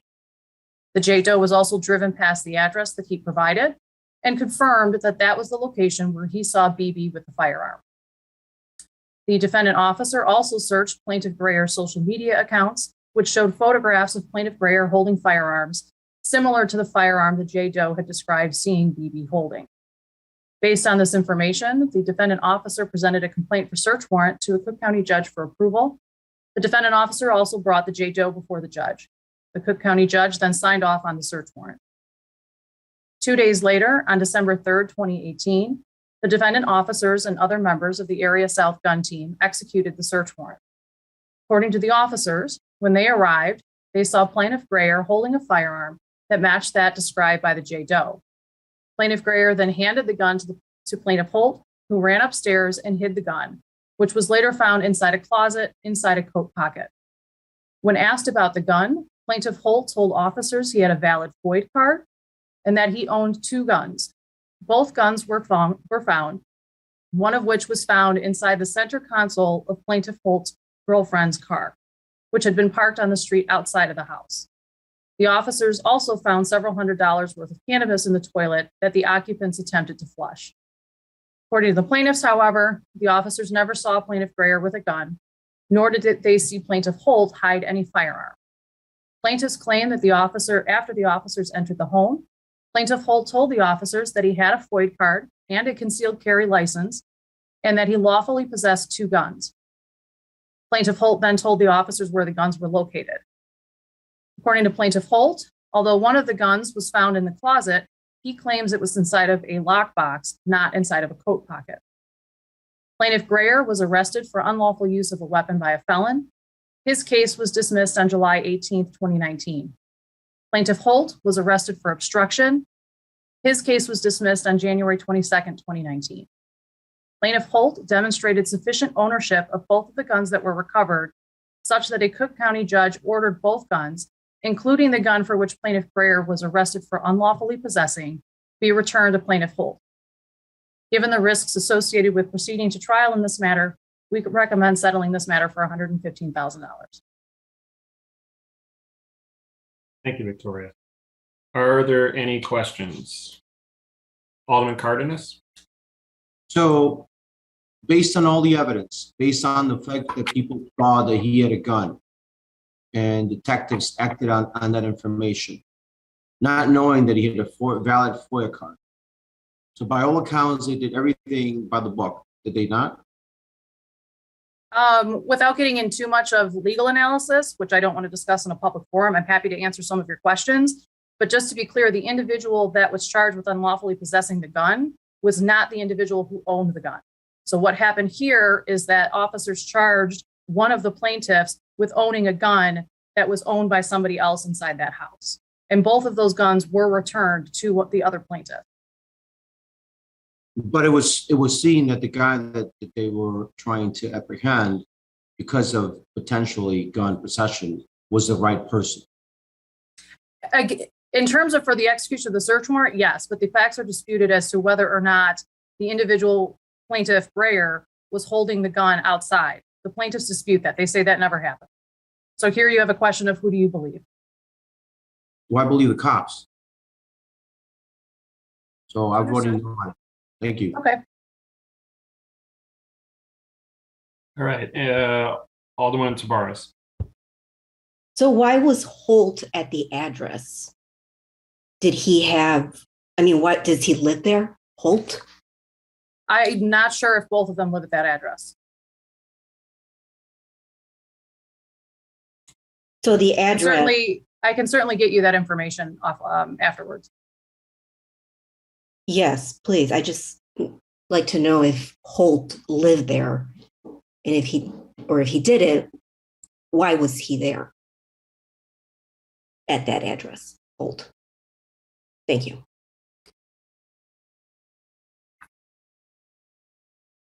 All right, any other questions?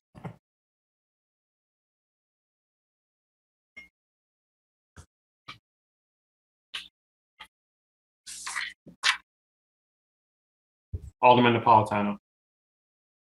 I'm sorry, Chairman, quick question. I think it was already, the answer was already given, but I apologize. I might have missed it.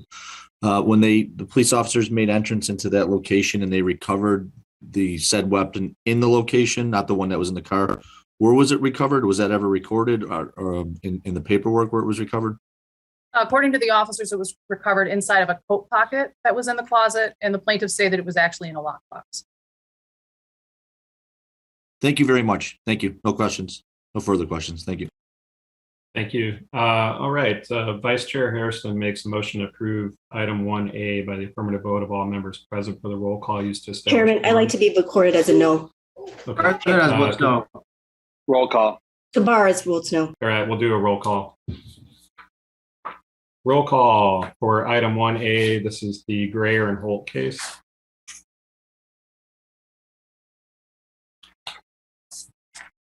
All right. Item 1A, Greer and Holt versus City of Chicago.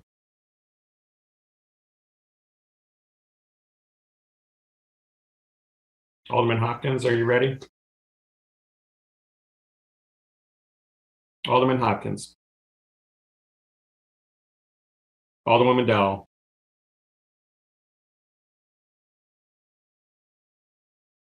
Alderwoman King. Aye. Alderman Sawyer. Aye. Alderwoman Dowell, I got you. Alderman Sawyer. Alderman Mitchell. Aye. Alderwoman Harris. Aye. Did you get Sawyer's eye? I'm sorry. I do now, yes. Thank you. Alderman Beal. Aye. No. Alderman Sadlowski Garza. Aye. Chairman, Alderman Dowell votes aye. I walked away. I'm sorry. Yes, I have you. That's okay. I heard you there. Alderman And I'm Burnett on- votes aye too. Was that Alderman Burnett? Yes. Okay, hold on one second. I got you. Let me go back to Alderman Thompson. It's a roll. Aye. Alderman Cardenas is no, you said? Correct. Alderman Quinn? No. Alderman Burke? Alderman Lopez? Alderman Moore? Aye. Alderman Curtis? No. Alderman O'Shea? Aye. Alderman Brookins? Alderwoman Tabares? No. No. Alderman Scott? Alderman Irvin? Alderman Scott and I. Thank you. Alderman Urban. Alderman Taliaferro.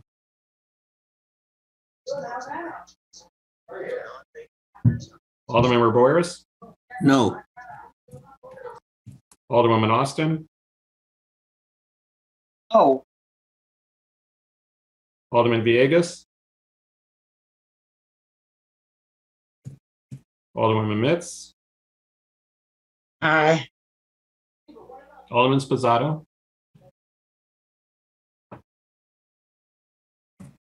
Alderman Napolitano. No. Alderman Riley. No. Alderwoman Smith. Yes. Alderman Tunney. Aye. Alderman Osterman. Aye. Alderman Silverstein. Vice Chair Hairston. Aye. And Chairman Wagerspack is an aye.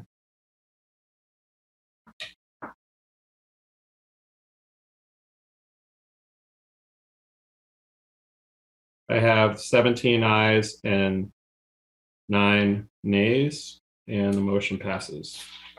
All right, moving on to our next item. Again, we will have Department of Law ready to go. Victoria Benson. Good afternoon again, Chairman and committee members. Again, Victoria Benson, Deputy Corporation Counsel in the Law Department's Federal Civil Rights Litigation Division. I'm here today to request your approval to settle a lawsuit filed by plaintiff Lenora Bonds for $125,000. This is a federal lawsuit arising out of the fatal shooting of Terrence Harris by 3 Chicago police officers. The plaintiff is Mr. Harris's mother, Lenora Bonds. The city of Chicago is the sole defendant. This case is exclusively about the Chicago Police Department's policies and practices at the time that the shooting had occurred. Harris was shot by 3 Chicago police officers in the basement of plaintiff's home. Plaintiff had called the police because Harris was threatening her with 2 kitchen knives. Harris is believed to have been suffering a mental health-related episode at the time that he was shot. Among plaintiff's allegations is that the city had failed to properly implement a crisis intervention team, or CIT, training program. On October 22nd, 2013, Harris went to plaintiff's home and attacked her with a knife. Plaintiff called 911 and Chicago police responded. One of the officers who responded was a CIT trained sergeant. When police arrived, plaintiff was inside the home with Mr. Harris, and Mr. Harris was telling police that he would not let them inside the home. Officers were able to open a door to the house, and when they did so, Mr. Harris stabbed the CIT trained sergeant in the face with a knife. Harris then locked the door, went to the basement, and on his way there, turned on the gas of the stove. While this was happening, plaintiff was able to escape the house. And when she did so, she told officers that Mr. Harris was in the basement and that he was off his medication. 3 officers, none of whom were CIT trained, entered the house and approached Mr. Harris in the basement in an attempt to take him into custody. When the officers entered the basement, they found Mr. Harris holding 2 knives. Mr. Harris refused all of the officers' commands to drop the weapons. Harris, however, then suddenly lunged in the direction of 2 of the officers. All 3 officers shot at Mr. Harris. There is no body-worn camera at the time of the shooting, as this event predates the use of body-worn cameras. Given the costs involved in continuing to litigate this matter on an issue of the quality of the city's CIT program at the time, and the risks associated with proceeding to trial, we recommend settling this matter for $125,000. Thank you, Victoria. Alderman Cardenas has a question. Okay, so let me get this straight. She called for help. The police arrived. I guess they did the best they could, and now she's suing. She's suing arguing that the city's CIT program at the time was insufficient and inadequate, such that had it been better, perhaps the shooting would not have taken place. So what we're saying here is that if we approve this, that means that when other people call, when crisis happens, police have to ascertain whether they have or are properly CIT trained before they respond. Otherwise, when they get sued, federally, mind you. Is that what we're sending the message here? I disagree that that's the message, sir, but that is a risk every time. You tell me what the message is then.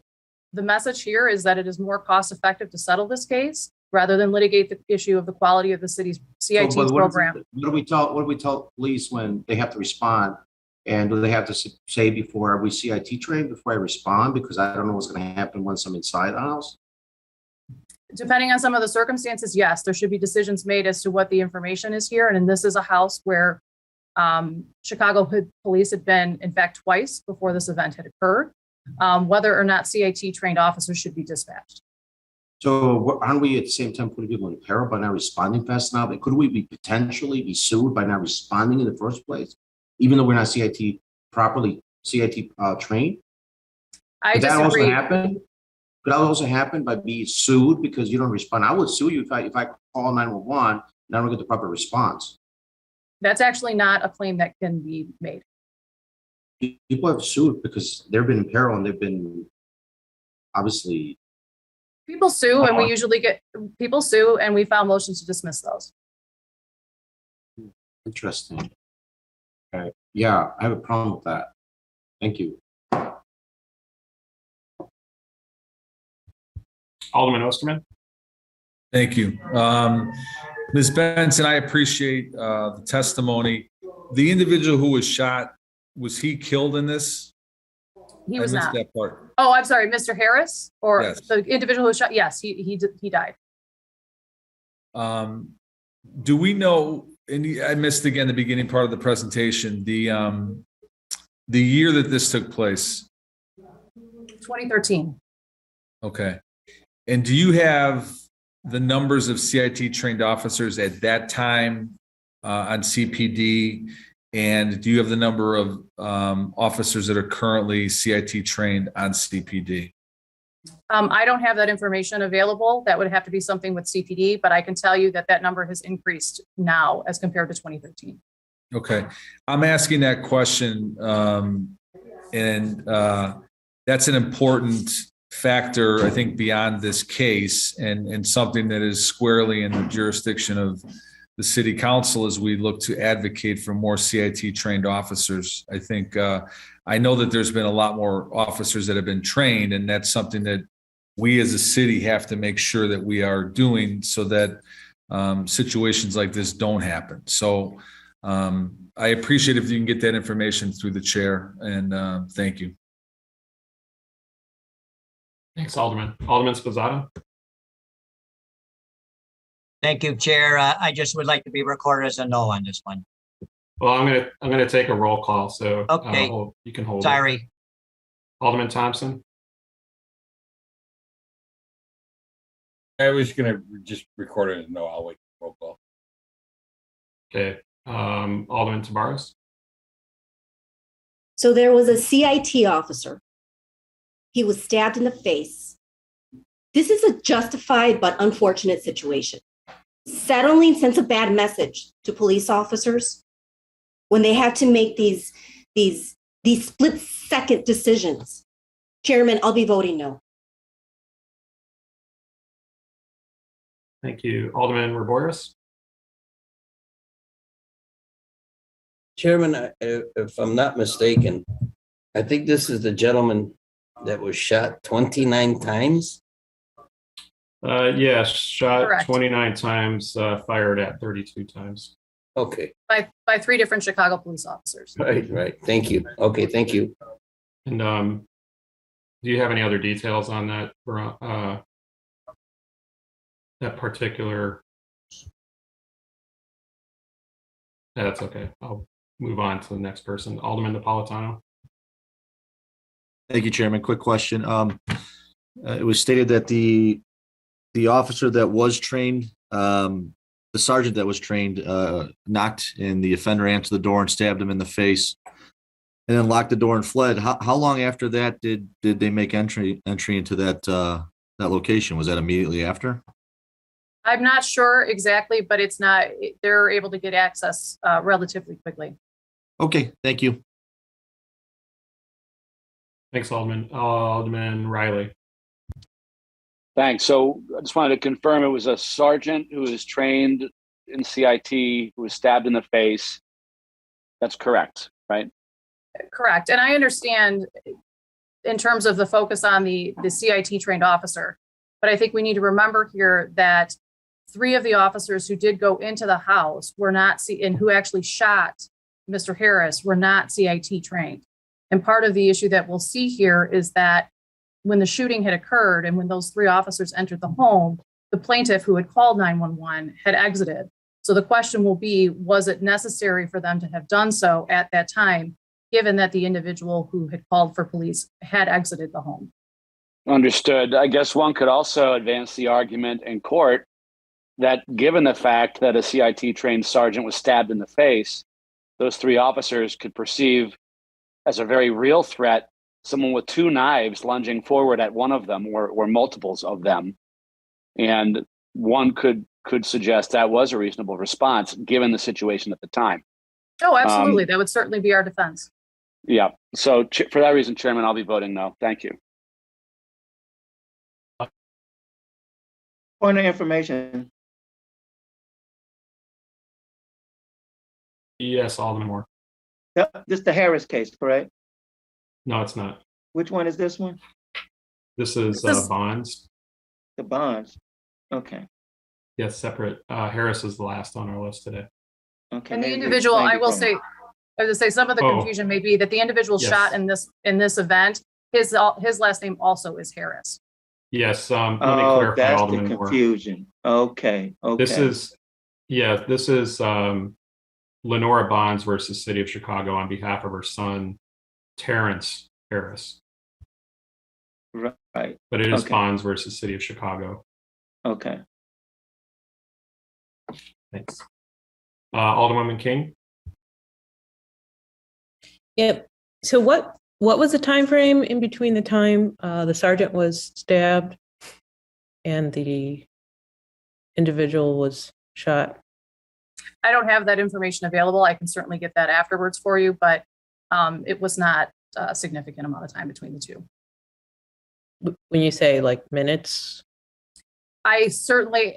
It might be minutes, but without having the exact numbers in front of me, I couldn't be certain.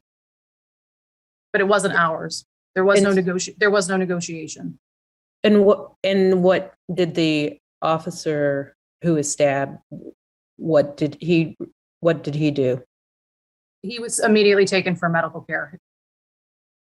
And the other officers, were they all dispatched at the same time?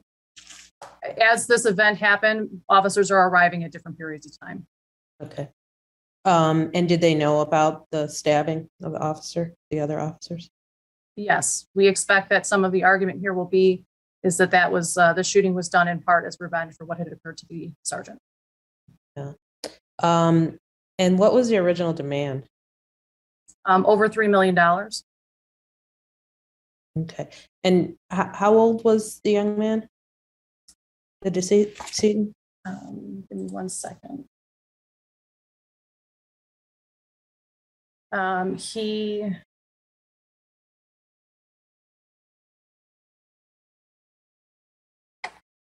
Sorry, I got confused and I actually pulled up the wrong case as well. He was 40 years old at the time of the event. Okay. And you said that there'd been previous calls to his home before? This was his mother's home, correct. He did not live there. But for the same type of calls? Correct. Okay. Thank you. What was the race of the decedent? Mr. Harris was African American. And did you want to know the race of the officers as well?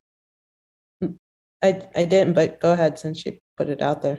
One was Caucasian, one was African American, and one was Hispanic. Okay. All right. Thank you. Thank you, Chairman. Thank you. Alderman Napolitano, did you still have your hand up or was that the previous question?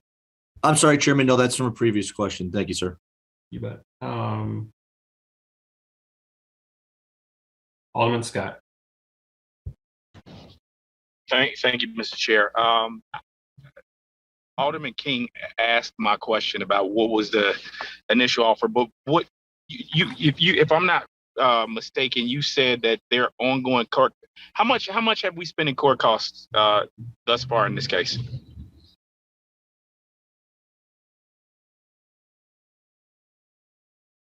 I don't have the exact costs thus far, but given the volume of Monell discovery that's expected in this matter, we expect just production costs alone could exceed $100,000. And that's just producing the documents. Okay, and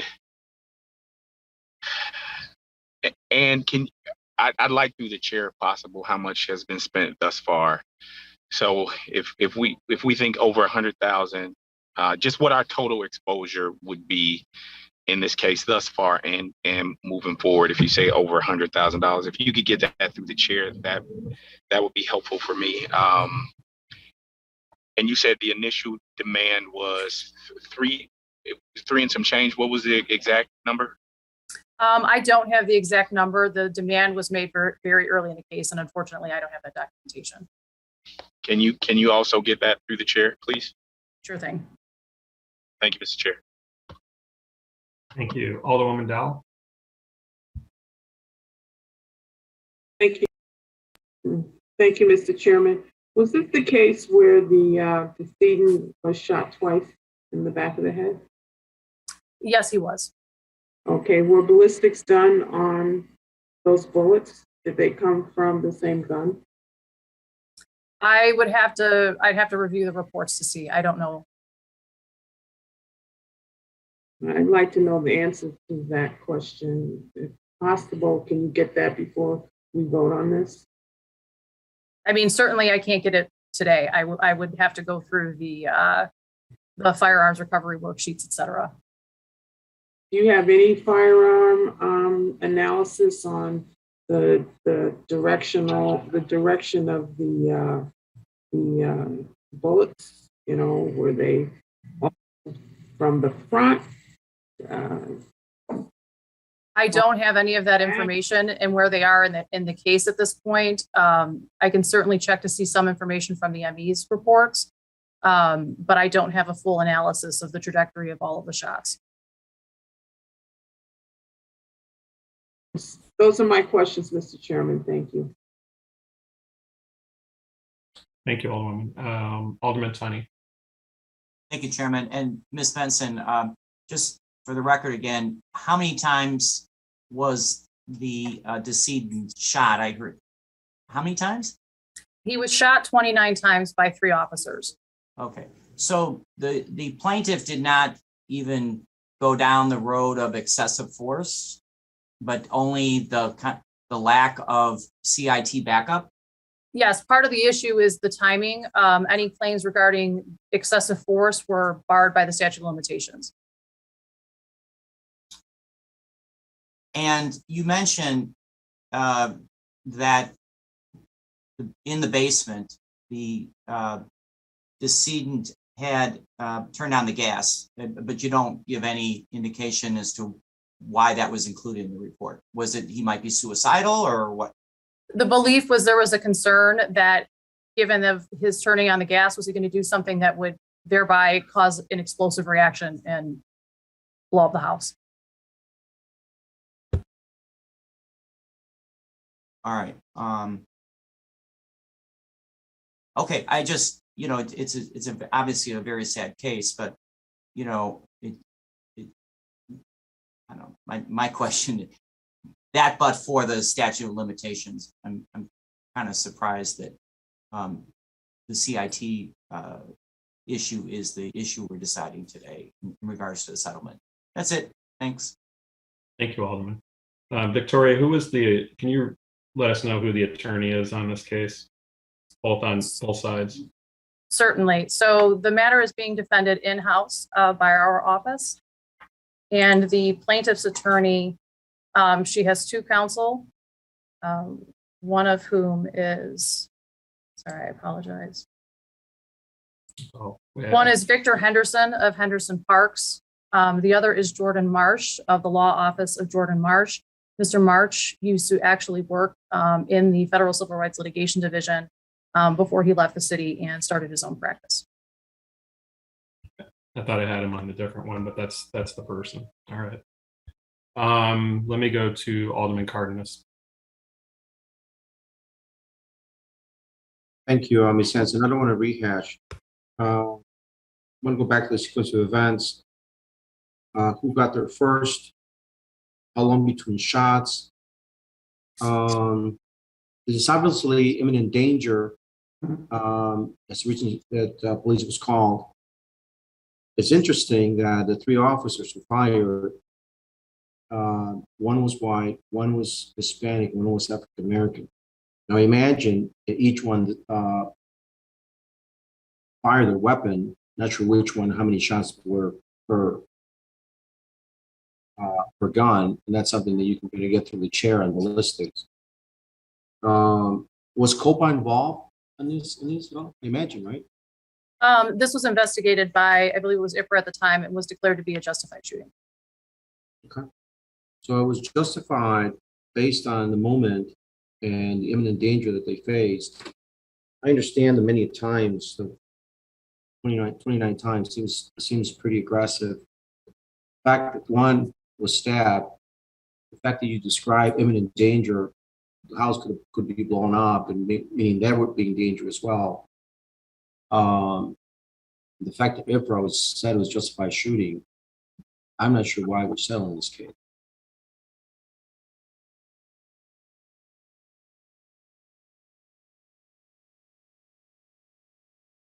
Sorry, thank you for clarifying that, Ms. Hanson. I'm sorry, is that your question as to why we're settling this case? Yeah. I'm happy to have that conversation with you offline because that would reveal privileged information. So I'm not going to have a discussion about what our work product is, but I'm happy to have that with you offline. I would appreciate that. And hopefully before we take a vote, because at this point I'm a no. Thank you.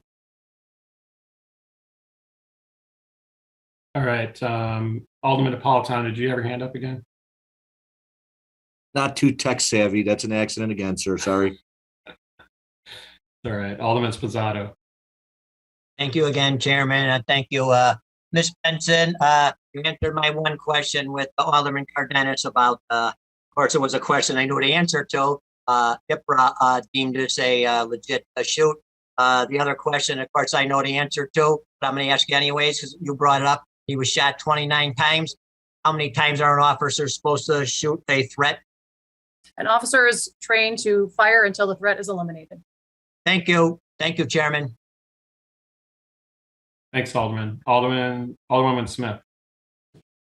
Yes, I guess I just have to say that I think that this is a tough case because of the things that all of my colleagues have said. That is that officers are supposed, when officers threaten, they are allowed to shoot till the threat's gone.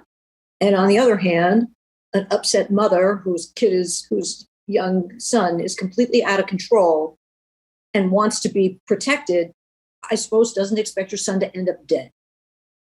And maybe didn't expect her son to stab a police officer. And those are where the people start from on both sides of this. But as fiduciaries in the city, frankly, it's a very cold reality to say our job is to protect the financial resources of the city and at the same time, try to do everything we can to make sure that tragic events like this don't happen. And that's why I support the settlement.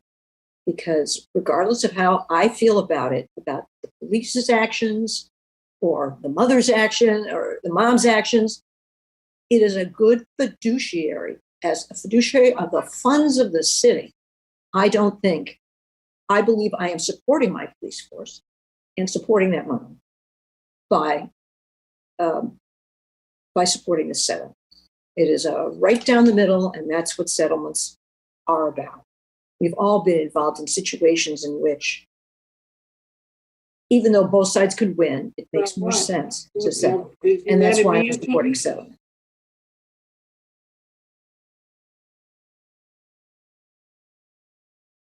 Sorry, Alderwoman Smith.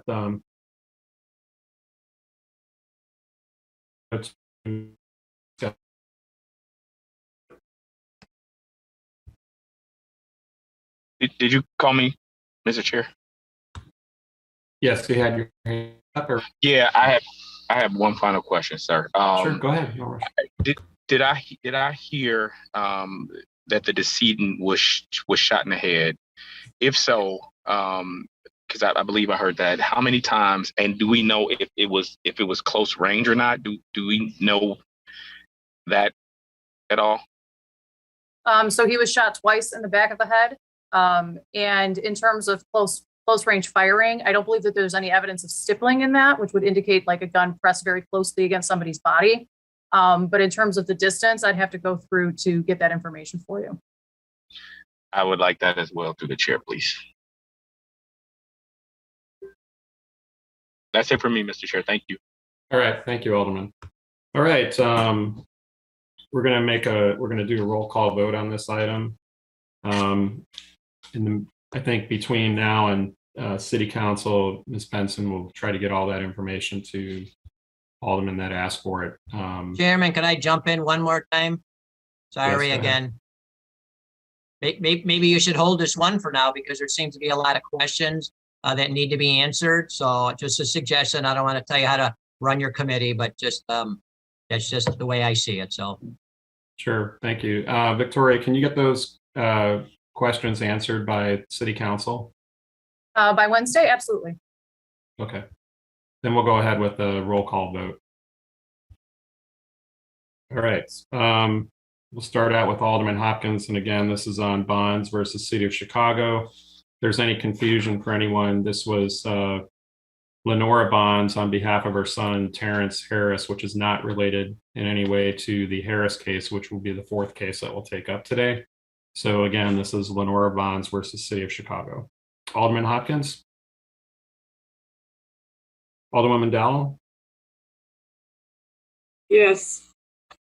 Alderwoman King? Aye. Alderman Sawyer? Aye. Alderman Mitchell?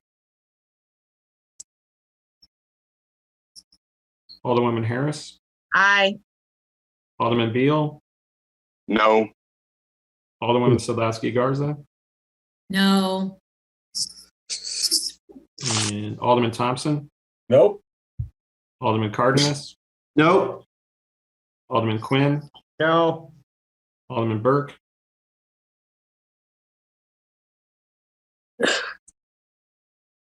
Alderman Lopez? Alderman Moore? No. Alderman Curtis? No. Alderman O'Shea? No. Alderman Brookins? Alderwoman Tabares? No. Alderman Scott? Aye. Alderman Burnett? Aye. Alderman Irvin? Aye. Alderman Taliaferro? Alderman Rabouris? No. Alderwoman Austin? Alderman Villegas? Alderwoman Mitz? Aye. Alderman Spizzato? No. Alderman Napolitano? No. Alderman Riley? No. Alderwoman Smith? Yes. Alderman Tunney? Aye. Alderman Osterman? Aye. Alderwoman Silverstein? Vice Chair Hairston? Aye. And Chairman Wagasback is an aye. Chairman, Yes. I just want to ask Ms. Benson to get the information that I requested before our Wednesday meeting. Okay. Let me see. Is there anyone else who wishes to be recorded for voting on this item?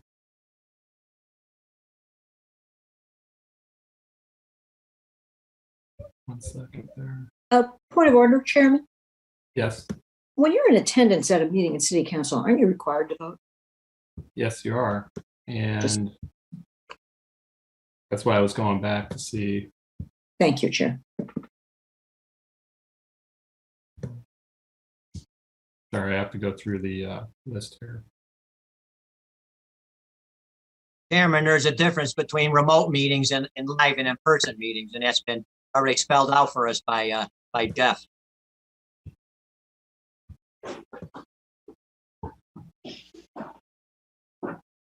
Because people pop in and out. Chairman, you may want to take a recess if there's a problem. You gotta final tally the vote. Yes, I'm just looking for, make sure everybody that was on voted. All right, ladies and gentlemen, I'm gonna take a brief recess and for 5 minutes. Chair? Yes. What's the roll call? So then we had a roll call vote. So what's the vote? Right now I have 13 all. 13 all. 13. So it's a not an affirmative. 1 million people. It was Couple people that are on the call that haven't voted yet. Yeah, So but I'm we took a gonna take roll call brief vote. recess. You can't roll call and then, so the vote happened. So that's the vote. And now that vote's tallied, now you can recess, but that vote is 13 all, so the matter doesn't proceed. Thank you. Okay. As I said, I'm waiting for someone else who said that they were voting this morning to vote, but on these items. So actually, I don't need to. All right. I think with that, I'll just let this item at 13 to 13 remain in committee, and I'm going to move on to the next item.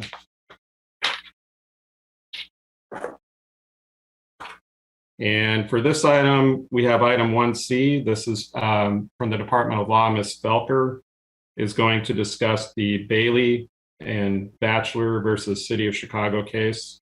Let's see if Ms. Felker is ready to go. Victoria, you're not doing this one, are you? No, I am, Chairman. Oh, okay. I'm I here. had Jessica up as well. There you are. I'm Jessica Felker. I am also All a right. Deputy Corporation Counsel for the Department of Law, Federal Civil Rights Litigation Division.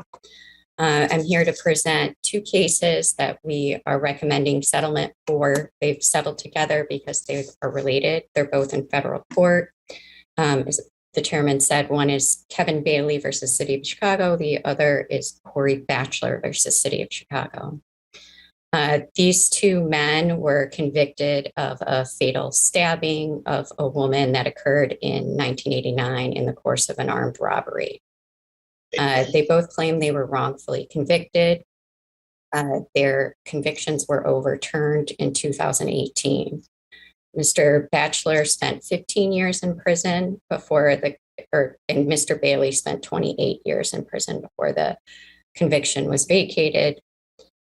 For a combined 43 years in prison. The main evidence against them at their criminal trials was their confessions, and they claim those confessions were fabricated and coerced both physically and psychologically. They also had petitioned for DNA testing during their post-conviction proceedings, and they will claim at trial that those items that were tested excluded them as contributors completely and shows their innocence. Plaintiffs initially demanded $25 million and we have settled upon $14 million. We expect if this went to trial, $25 million plus attorney's fees, and we have settled at $14 million inclusive of attorney's fees. We believe if this went to trial, they would ask for $1 to $2 million apiece, which again, per year of incarceration, and they were incarcerated for a total of 43 years. We don't know if they would go to trial together or if there'd be separate trials at this point.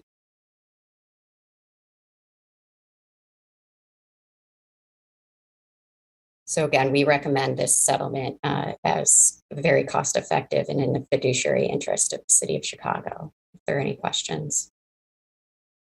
Okay, thank you, Ms. Felker. Does anybody have any questions? All right, with that, we'll do a roll call.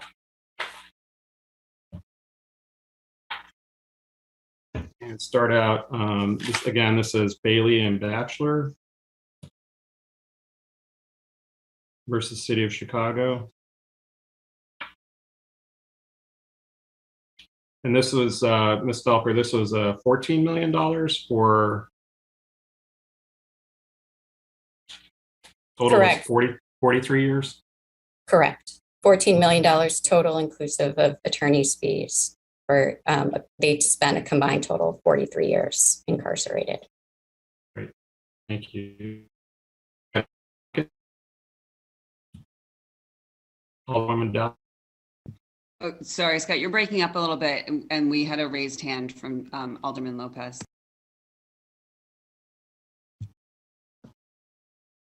Okay, I don't see the hand up, but Alderman Lopez, there you are. Go ahead. Thank you, Chairman. Forgive me. Is it possible to record my vote as no for the previous item? No, we already moved on. Okay. Thank you. Thank you. We're on Bailey and Bachelor right now. All right, Alderwoman Dowell. Alderwoman King. Aye. Alderman Fair. Aye.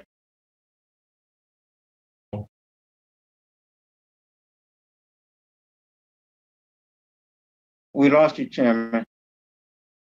Alderwoman Harris. Okay, hold on, everyone. Hold on a second. Sorry, you broke up a little bit, Chairman. Yeah, hold on a second. Hold on. Let me pause for just a second to make sure I'm just having a little internet problem. Let me pause for 1 second. I'm going to hold at Alderwoman Harris, okay? Hold on 1 second.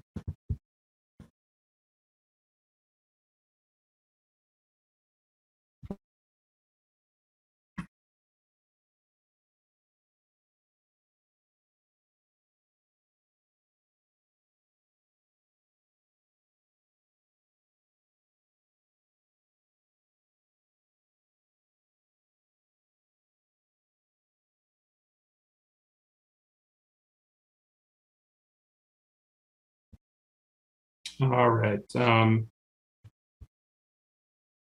Alderman Beal, did you have a question on this item? Sorry.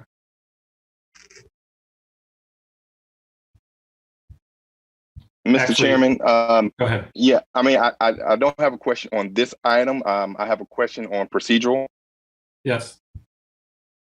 A motion that is tied, Mr. Chairman, is a do not pass.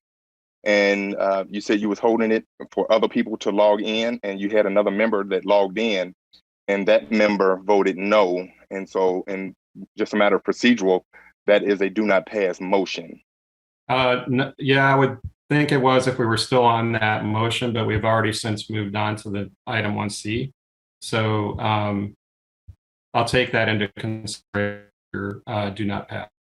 I understand what you're on that one. We already took a roll call. You can't.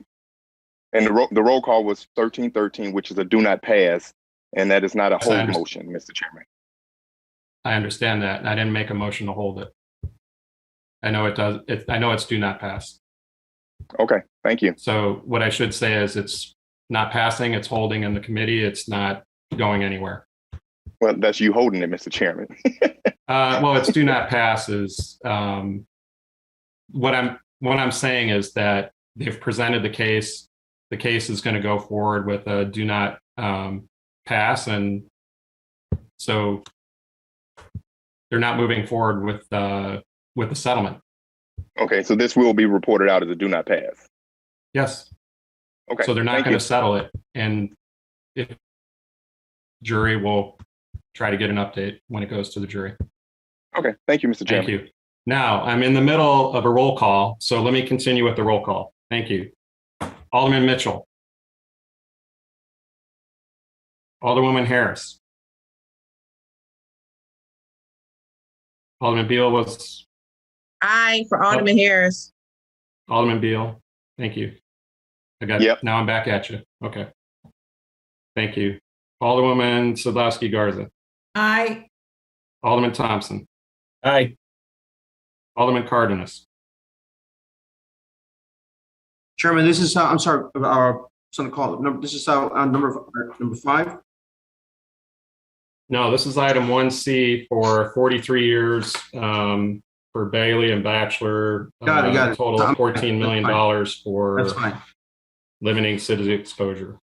All right, aye. Alderman Quinn. Aye. Alderman Burke. Alderman Lopez. Aye, sir.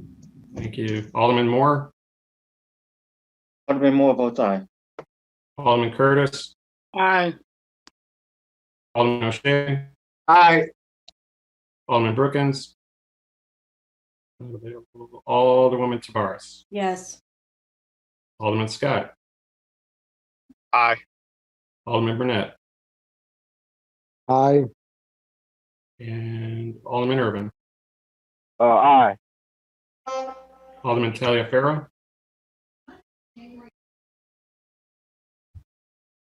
Alderman Boris. Aye. Alderman Austin.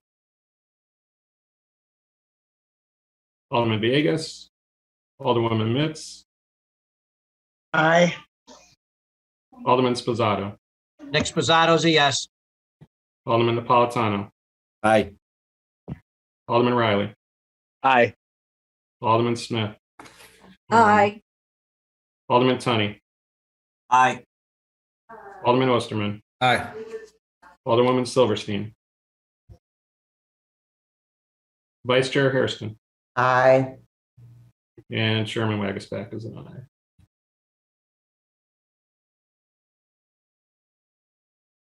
I believe I had 27 ayes, no nays. And the item passes. Thank you, Ms. Falker. Again, that was Bailey and Bachelor Thank you. for everyone. Item 1C. And with that, we're going to go back to 1D, and we will take a roll call on this one. But I'm going to have Miss, I don't know who's, let's see who's doing this one. Veronica, are you doing this one? That's me. Okay. All right, we'll just do a quick overview. We've had this case up before. This is DeJuan Harris, Chicago, amount of $425,000, and then we'll do a roll call vote. Thank you. Good afternoon again, Chairman and committee members. Again, Victoria Benson, Deputy Corporation Counsel in the Law Department's Federal Civil Rights Litigation Division. I'm here today to request your approval to settle the lawsuit filed by plaintiff DeJuan Harris for $425,000. This is a state court lawsuit arising out of the non-fatal shooting of plaintiff DeJuan Harris, who sustained severe and permanent injuries. There is no body-worn camera footage of this event, as it predates the use of body-worn cameras within the 7th District. On October 23rd, 2016, the defendant officer was on patrol in the 7th District in a marked police vehicle. During his patrol, he conducted a traffic stop to investigate a stolen license plate. Inside the vehicle he stopped were 3 individuals: the driver, a front seat passenger, and a backseat passenger who was the plaintiff, DeJuan Harris. While the officer was speaking to the driver, the plaintiff began to pull at the vehicle's interior door handle in an apparent attempt to escape. The officer called for backup, and 3 Chicago police officers arrived in response. All 3 occupants of the vehicle were then ordered to exit. After the driver exited, plaintiff and the other passenger in the vehicle fled on foot from the passenger side. The defendant officer, along with another officer, pursued plaintiff. Plaintiff was given commands to stop running, but he did not do so. While he was running, plaintiff eventually turned and ran into a vacant lot. As he did so, the defendant officer saw a handgun in the plaintiff's right hand. The defendant officer followed the plaintiff into the vacant lot. The second officer, who was also chasing the plaintiff, was unable to keep up and last saw the plaintiff and the defendant officer when they ran into the vacant lot. The parties dispute what happened next. According to the defendant officer, as the plaintiff reached the middle of the vacant lot, plaintiff slipped on a tabletop that had been discarded in the lot. Plaintiff fell to the ground, started to get up, and while in a crouched position, raised the gun towards the officer. The officer, fearing for his safety, discharged his weapon and fired 6 shots in one continuous burst. Plaintiff continued to run a few more feet, then fell to the ground. Plaintiff's handgun was recovered approximately 4 to 6 feet from where he was lying on the ground. The handgun was loaded and had a round in the chamber. According to the plaintiff, while he was running through the vacant lot, he reached into his right jacket pocket grabbed his firearm and threw the firearm overhand in a manner similar to how someone would throw a baseball. As he continued to run through the vacant lot, he slipped on the tabletop that had been discarded in the lot and fell. According to him, while he was falling, he claims to have heard gunshots and felt pain in his right leg. He testified that he attempted to get up and run away, but he was unable to do so because his right leg had been injured. He then claims that he was able to get up and lean against a nearby parked car with the left side of his body facing the officer, and that he had his hands in the air while screaming, "Don't shoot, I don't have a weapon." It was then that the plaintiff claims to have heard another 4 to 5 shots, which hit him in the left leg and once in the left side of his chest. The plaintiff has identified an occurrence witness to corroborate his theory. According to the witness, she was sitting on her front porch, heard 2 gunshots, looked towards the direction of the shooting, where she saw the plaintiff running from the vacant lot, saw him stop near the trunk of a parked car with his hands up, and then heard more gunshots and saw the plaintiff fall. According to the witness, immediately after the plaintiff fell, she saw the officer with his gun drawn and pointed at the plaintiff. As a result of the shooting, the plaintiff, who was 22 years old at the time of the incident, suffered injuries to both of his legs and to his chest. His heart had stopped beating briefly for approximately 20 to 30 seconds while he received emergency treatment. As a result of the shooting, he's undergone multiple surgeries and other treatments, and as a result may also have ongoing nerve pain in his right leg for the rest of his life. The plaintiff was charged with committing multiple felonies, and he pled guilty to unlawful use of a weapon for knowingly possessing a firearm and aggravated assault to a police officer while performing official duties, for placing the defendant officer in fear of receiving a battery. The plaintiff was sentenced to 6 years in the Illinois Department of Corrections, and he was released on parole in February 2020. This matter is currently scheduled for trial on May 2nd, 2022, and given the risks associated with proceeding to trial in this matter, we recommend settling the case for $425,000. All right. Thank you, Victoria. Alderman Sposato has a question. Thank you, Chairman. I don't really have a question. I just have a statement, and I hope some of my colleagues don't take this personal because this is by no means to be an attack on anyone. So when I make my votes, I don't base my votes on the amount, okay? As you know, as you saw, I was multitasking for the first one. The second one, I was against it, which was only 100 and some thousand. And then the third one was 14 million, which I supported. This is another one that I don't support. But I don't base my decisions on the amount. I base my decisions on what I think is right and wrong. And to me, there's no slippery slope. There is a fiduciary responsibility. And that fiduciary responsibility is to say, we're not open for business. You can't keep suing us, whether it's 100,000, 500,000 or whatever. If we're opening these floodgates for people, no matter how small they are, this is going to continue to happen, and it's going to continue to cost us money. So therefore, I just want to make that statement. Please don't take it personal, colleagues. To me, this is not a slippery slope, and it is a fiduciary responsibility to say, you do wrong, we're not going to pay you. So thank you so much. Thank you, Victoria. And what was the other girl? I forgot. Thank all 3 of you. I appreciate the Jessica. Sorry, your name slipped for a minute there, but I'm a no again on this one. Thank you, Chairman. All right. Alderman Urban. Yeah, thank you, Mr. Chairman. I want to speak specifically to what Alderman Sposato has stated. And I've said this before. You want to roll the dice, put some money on the table. We're rolling the dice with taxpayers' dollars. And I think that we have to be a little more judicious in our thinking as it relates to these cases and what the potential cost are for the taxpayers of the city. Again, we have to, if we don't trust our attorneys, then we need to get some new attorneys. But I have to believe that our attorneys are bringing us these items in good faith and what is in the best interest of our taxpayers and what's in the best interest of the city. Now, I can understand that we may have some emotional attachment to these things and may not want to see certain things happen.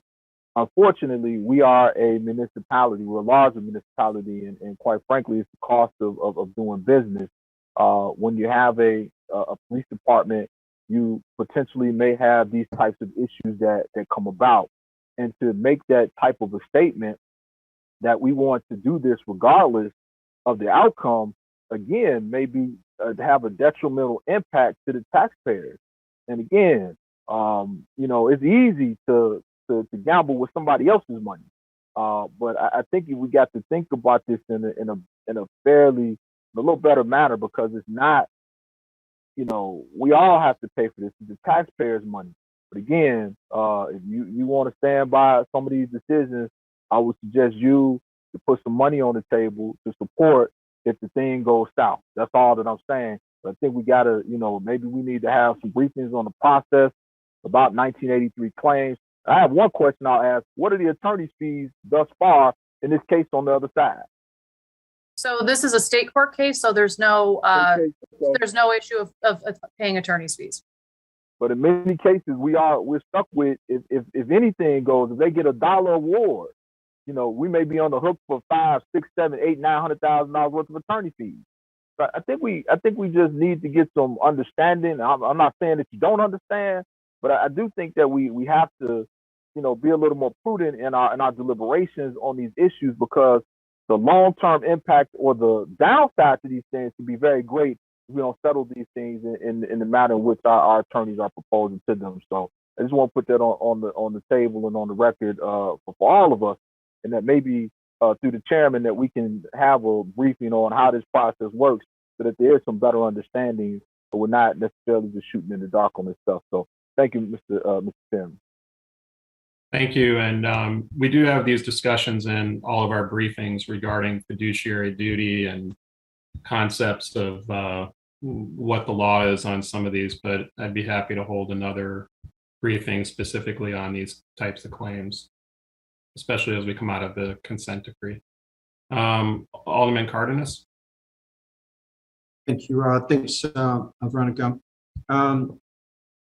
I think the sequence of events, I think you laid out pretty clearly. I think no one's going to dispute that this gentleman did not have a weapon, ran away from the scene, was potentially dangerous, armed and dangerous. What happens next is in dispute, of course. There's two things, and I would, if you could just paraphrase everything again, because I wasn't in the briefings and I apologize for that. But I'm taking a look at this a little bit more closely in terms of our value system. I understand the actual cost, and you tell me more or less this is a judgment on your part, on the part of the Corporation Council, to say, I think this is to be settled because the risk is higher. But there's two things that's happening in our communities, and folks on this end that I want you to consider, and you can add to it. There's the actual cost that you cite, which is $425,000. There's also intrinsic cost. Intrinsic meaning there's a moral judgment, there's a moral value that you attach to this. And the moral value that we're attaching here is exactly the message that I keep talking about. What is it exactly that we're saying? Is it by settling, meaning, look, I think it's the risk that he goes to jury, but in what sense, though, are we afraid that the jury may decide something that is pretty clear to them, which is something that they're seeing on a daily basis here in the city? Endless crime, folks not really doing what they're supposed to be when they were told. Runaway crime, just yesterday, I think, or yesterday, the day before, a little girl got killed in a little village by a Aaron shot. Somebody just, was shooting at somebody else. And I can see a lawsuit coming from that. I don't know. But so to me, where exactly do we put a value? Is there a value, the actual cost? What is the intrinsic value we give something like this? That we decide here today that we're basically saying, you know what? The guy was a bad guy. He was a bad dude. Do you dispute that he was a bad dude? I don't have an opinion on whether or not he's a bad dude. He has a criminal background, but just because somebody has a criminal background doesn't mean that they're a bad dude. I understand. But I will say this in terms of your overall question, though. And again, I'm happy to have a conversation with you afterwards to talk about how we evaluate these more specifically. So again, that I'm not disclosing that information to the public, including to my opponents. But hold on a second. Let me finish. Sure. But in terms of talking about what the potential exposure and the evaluations that we put into this, we do put care into what we're looking at in terms of potential exposure. And one thing you guys don't get to hear very often is how successful we are when we file motions for summary judgment in shooting cases, et cetera. So I think that in terms of when we're presenting these, I understand your focus is looking at what the crime is in Chicago, but we have to look at what is the specific facts in this case. And what is a jury going to look at the specific facts in this case? They can't think about what's happening in their neighborhoods, or at least they're not supposed to. They're instructed not to. And so we look at what the evidence here is and what they can consider and what the risks are involved in proceeding in this particular case. I hope that answers some of that. And again, like I said, I'm happy to have a conversation with you offline about what more we put into that to make those analyses. But this is a proposal that we make based on the information we have available to us and what we think the risk is that's involved. I can't predispose exactly what's, on the jurors' minds if we get to that point. All I'm saying is that we also have to, and this is a public forum, people are listening. There's two types of cost. And I know what my colleagues are talking about this, right? And we roll the dice. We roll the dice when we don't really look at the two things that make up our decisions here in this council. What exactly is my judicial responsibility to the taxpayers? Well, that's the actual cost. And the other one is the intrinsic value of what I'm giving my taxpayers or constituents in the city of Chicago in terms of my moral judgments. In moral judgments, in terms of what we as a city decide or where we take the line, we draw a line and say, this is we believe that from a moral standpoint, and know that the actual facts of the law will be weighed by one or the other. What's in the minds of the jurors, I cannot predispose and I cannot tell. But I can tell that this case, this gentleman, definitely was not a person that should be getting anything. And I understand what happened next, and this is in the cities, that's what's happening on a daily basis. I'm just saying it's always going to be in those situations we'll put our cops in. And this is where we face decisions now daily when people talk about, I'm not going there. I'm putting my hands up. I'm not policing. I'm not enforcing. I'm not going into that home. And so, yeah, we got to talk a little bit more about that. But I think we also have to think hard about decisions that we make in these cases, just the one that you laid out. The prior one, no one denied it. You were absolutely correct.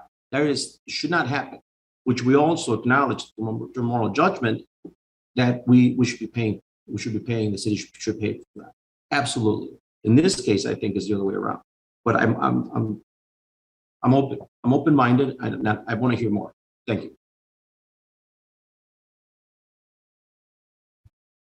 Thank you, Alderwoman, Vice Chair Hairston. Sorry.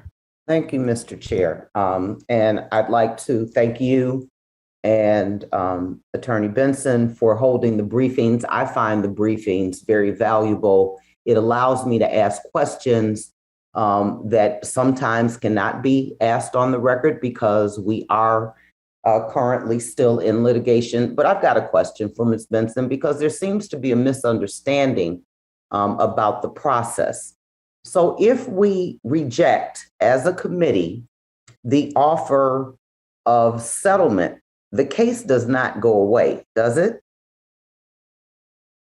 Correct. It will not go away. We will go to trial in May. Okay. And so what happens when we go to trial? And what costs are associated with that? Well, there's some people that don't know. Sure. So, I think there's the feeling that if we say don't settle, that they're not going to get any money and that's just the end of the case. And that is not in fact true, correct? Correct. We have a team here who's ready to try the case and we'll go to trial in May if the matter does not settle. So that includes preparation time in state court trials that usually, especially for a shooting case, they can be 2 to 3 weeks. So that puts us down staffing significantly for that period of time because obviously that team of attorneys has to be focused on that. And then we wait to see what the result is. And the same would be for our federal cases and our other cases. Correct. And in federal cases, there is the additional risk that if we're not successful, you have to pay the opposing attorneys fees. Thank you. Thank you, Mr. Chair. Thanks for that clarification, Alderwoman, or Vice Chair, sorry. Yeah, if I misspoke earlier about what was going to happen with a no vote, it does, the case just doesn't disappear. It does move ahead. So apologize if I misspoke there. Alderman Sposato. Thank you once again, Chairman, but I think Alderman Thompson had his hand up before me, but. Okay, go ahead, Alderman Thompson. Thank you. Thanks, Nick.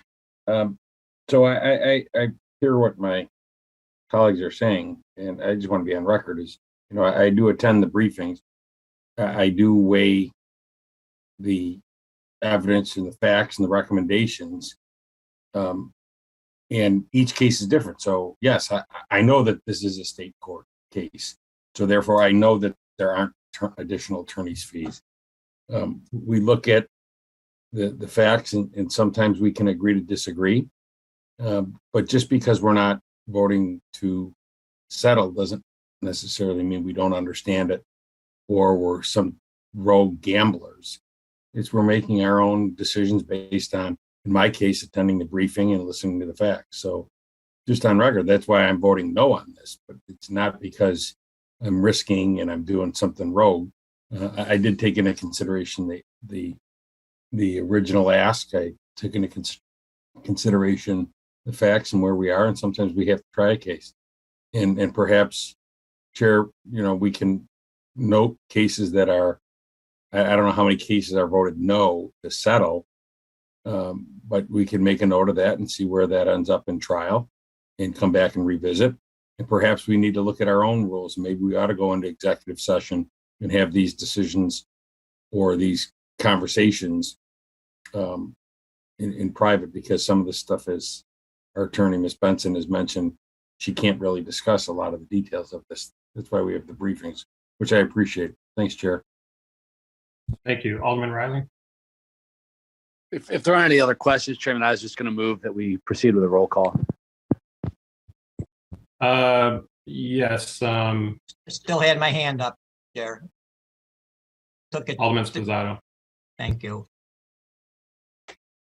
All right, Chairman, I just want to respond to a comment about me, which my name was mentioned. So I feel the need to comment. And listen, nobody attends the briefings as much as me. I think you know that. I think everybody knows that. I try to get as educated as I can on these things. Not the smartest guy in this council. I'm only a guy with a high school diploma. I don't have a law degree. I don't have a master's in something. I didn't go to college, but I think I have a lot of common sense. So my colleague, Alderman Irvin, has repeatedly said, put your money where your mouth is. And I'm more than willing to do that. This has to be a two-way street. I can't risk my money, which is 10 grand less than his money. So I'll have to throw another 10 grand in with our salaries. But I'm more than willing to do that. But if Corporation Council could figure out a way where us aldermen could put our money where our mouth is, I'm more than willing to do that. And I'm very passionate about making the right decision. And mine isn't based off of the amount. Mine is based off of what I think is right and what is wrong. Some of you attorneys know a lot more than I do how it works. I certainly know if we shoot it down, I know we go to court. And Victoria, I know you guys do an awesome job, because we don't know how many there are that don't even come to us, because you guys sell on them and work them out. So we just get a small fraction. And of course, it'd be great to hear one day what percentage of these things that you give to us that you guys have settled it out. And I'm sure it's a high number, a high percentage. So, but I'm all for putting my money where my mouth is. If everybody can, it has to be a two-way street. A two-way street, not just me that could lose. You have to lose if you think it's right to give them the money, if they shouldn't have got the money. And with that, thank you very much, Chairman. Time for that roll call vote. All right. Alderman Wagsback? Yes. Alderman Smith. Yes. I make a motion to table this. I already have a motion from Alderman Riley to roll call. No, correct. Thank you, though. All right. So I was just getting ready to pull up the sheet to make my roll call here. Sorry. All right, ladies and gentlemen, this is, all know, the DeJuan Harris settlement, in the amount of $425,000. Yes, that is Alderman Irvin. Yeah, while I don't agree with the Alderman Smith's motion, I think a motion actually is in order, because a motion to table does supersede a motion to call the question.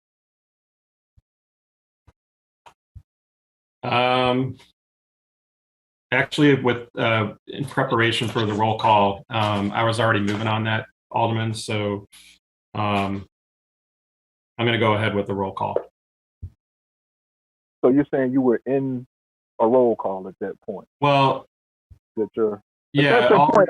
I live with that, but yeah, Alderman Riley had called roll call. I was getting ready to go, and then Alderman Sposato jumped in as I was getting ready to call the roll. So I believe that roll call is appropriate here. very well. Go ahead. Thank you, sir. All right, Alderman Hopkins. Alderwoman Dowell. No. Alderman King. Hold on. Let me just, if I may, just take this once. I'm going to call my name. All right, everyone. I'm in the middle of a roll call, so if you have another phone call, please hold it or put yourself on mute. All right, going back to Alderwoman King. Vice Chair Hairston. Aye.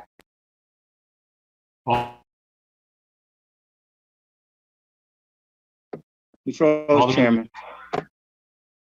You went out, Chairman. Froze. Okay, everyone, hold on for just 1 second on Mitchell. Didn't call Sawyer? No, I think we lost you for that as well. Chairman, you cut out for about 20 seconds there. Thank you. Okay. I'm just getting a unstable internet connection, so give me a second till it pops back on.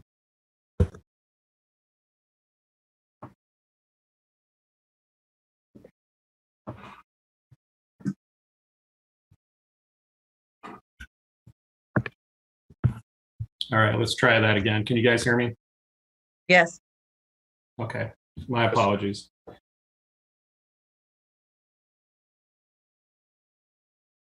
Alderman Sawyer. Aye. Chairman. Alderman Mitchell.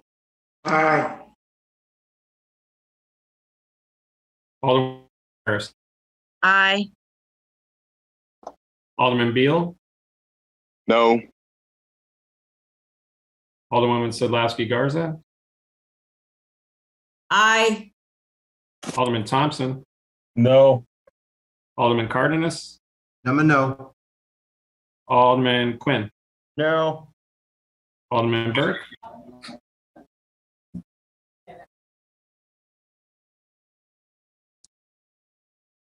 Lopez. Hello? Alderman Yes. Lopez is no. Alderman Moore. Alderman Moore is a no. Alderman Curtis. No. Alderman O'Shea. No. Alderman Brookins. Alderwoman Tabaris. No. Alderman Scott. Aye. Alderman Burnett. Aye. Alderman Irvin. Alderman Irvin votes aye. Alderman Taliaferro. Alderman Reboyras. Aye. Alderwoman Austin. No. Alderman Villegas. Alderwoman Mitz. Aye. Alderman Sposato. Nick Sposato's a no. Alderman Napolitano. No. Alderman Riley. Alderwoman Smith. Yes. Alderman Tunney. Aye. Alderman Osterman. Aye. Alderwoman Silverstein.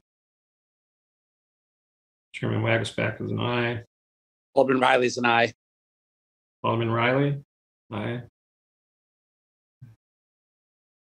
Ladies and gentlemen, unless there is a correction, I have 15 ayes, 13 nays. And the item passes. All right, ladies and gentlemen, thank you for the robust discussion. Thanks, Ms. Benson and Ms. Falker for your work over in DOL. And we'll see you next month, if not sooner. And on that note, I think we'll do yet another briefing on some of these issues so we can talk a little bit about some of the approaches that the Department of Law takes to these cases, and make sure people are very aware of how you analyze these cases, and maybe some of the numbers on some of those summary motions cases. Sure, certainly. We're happy to do that. We'll work ahead of time to get that set up for Alderman again. All right, ladies and gentlemen, appreciate the robust conversation and discussion here. I have a motion from Alderman Scott to adjourn by all affirmative vote of all members present for the roll call use. Favor signify by saying aye. Aye. Aye. No one wants to stick around in the opinion of the motion. Ladies and gentlemen, have a good afternoon. Thank you. Have a good afternoon, everybody.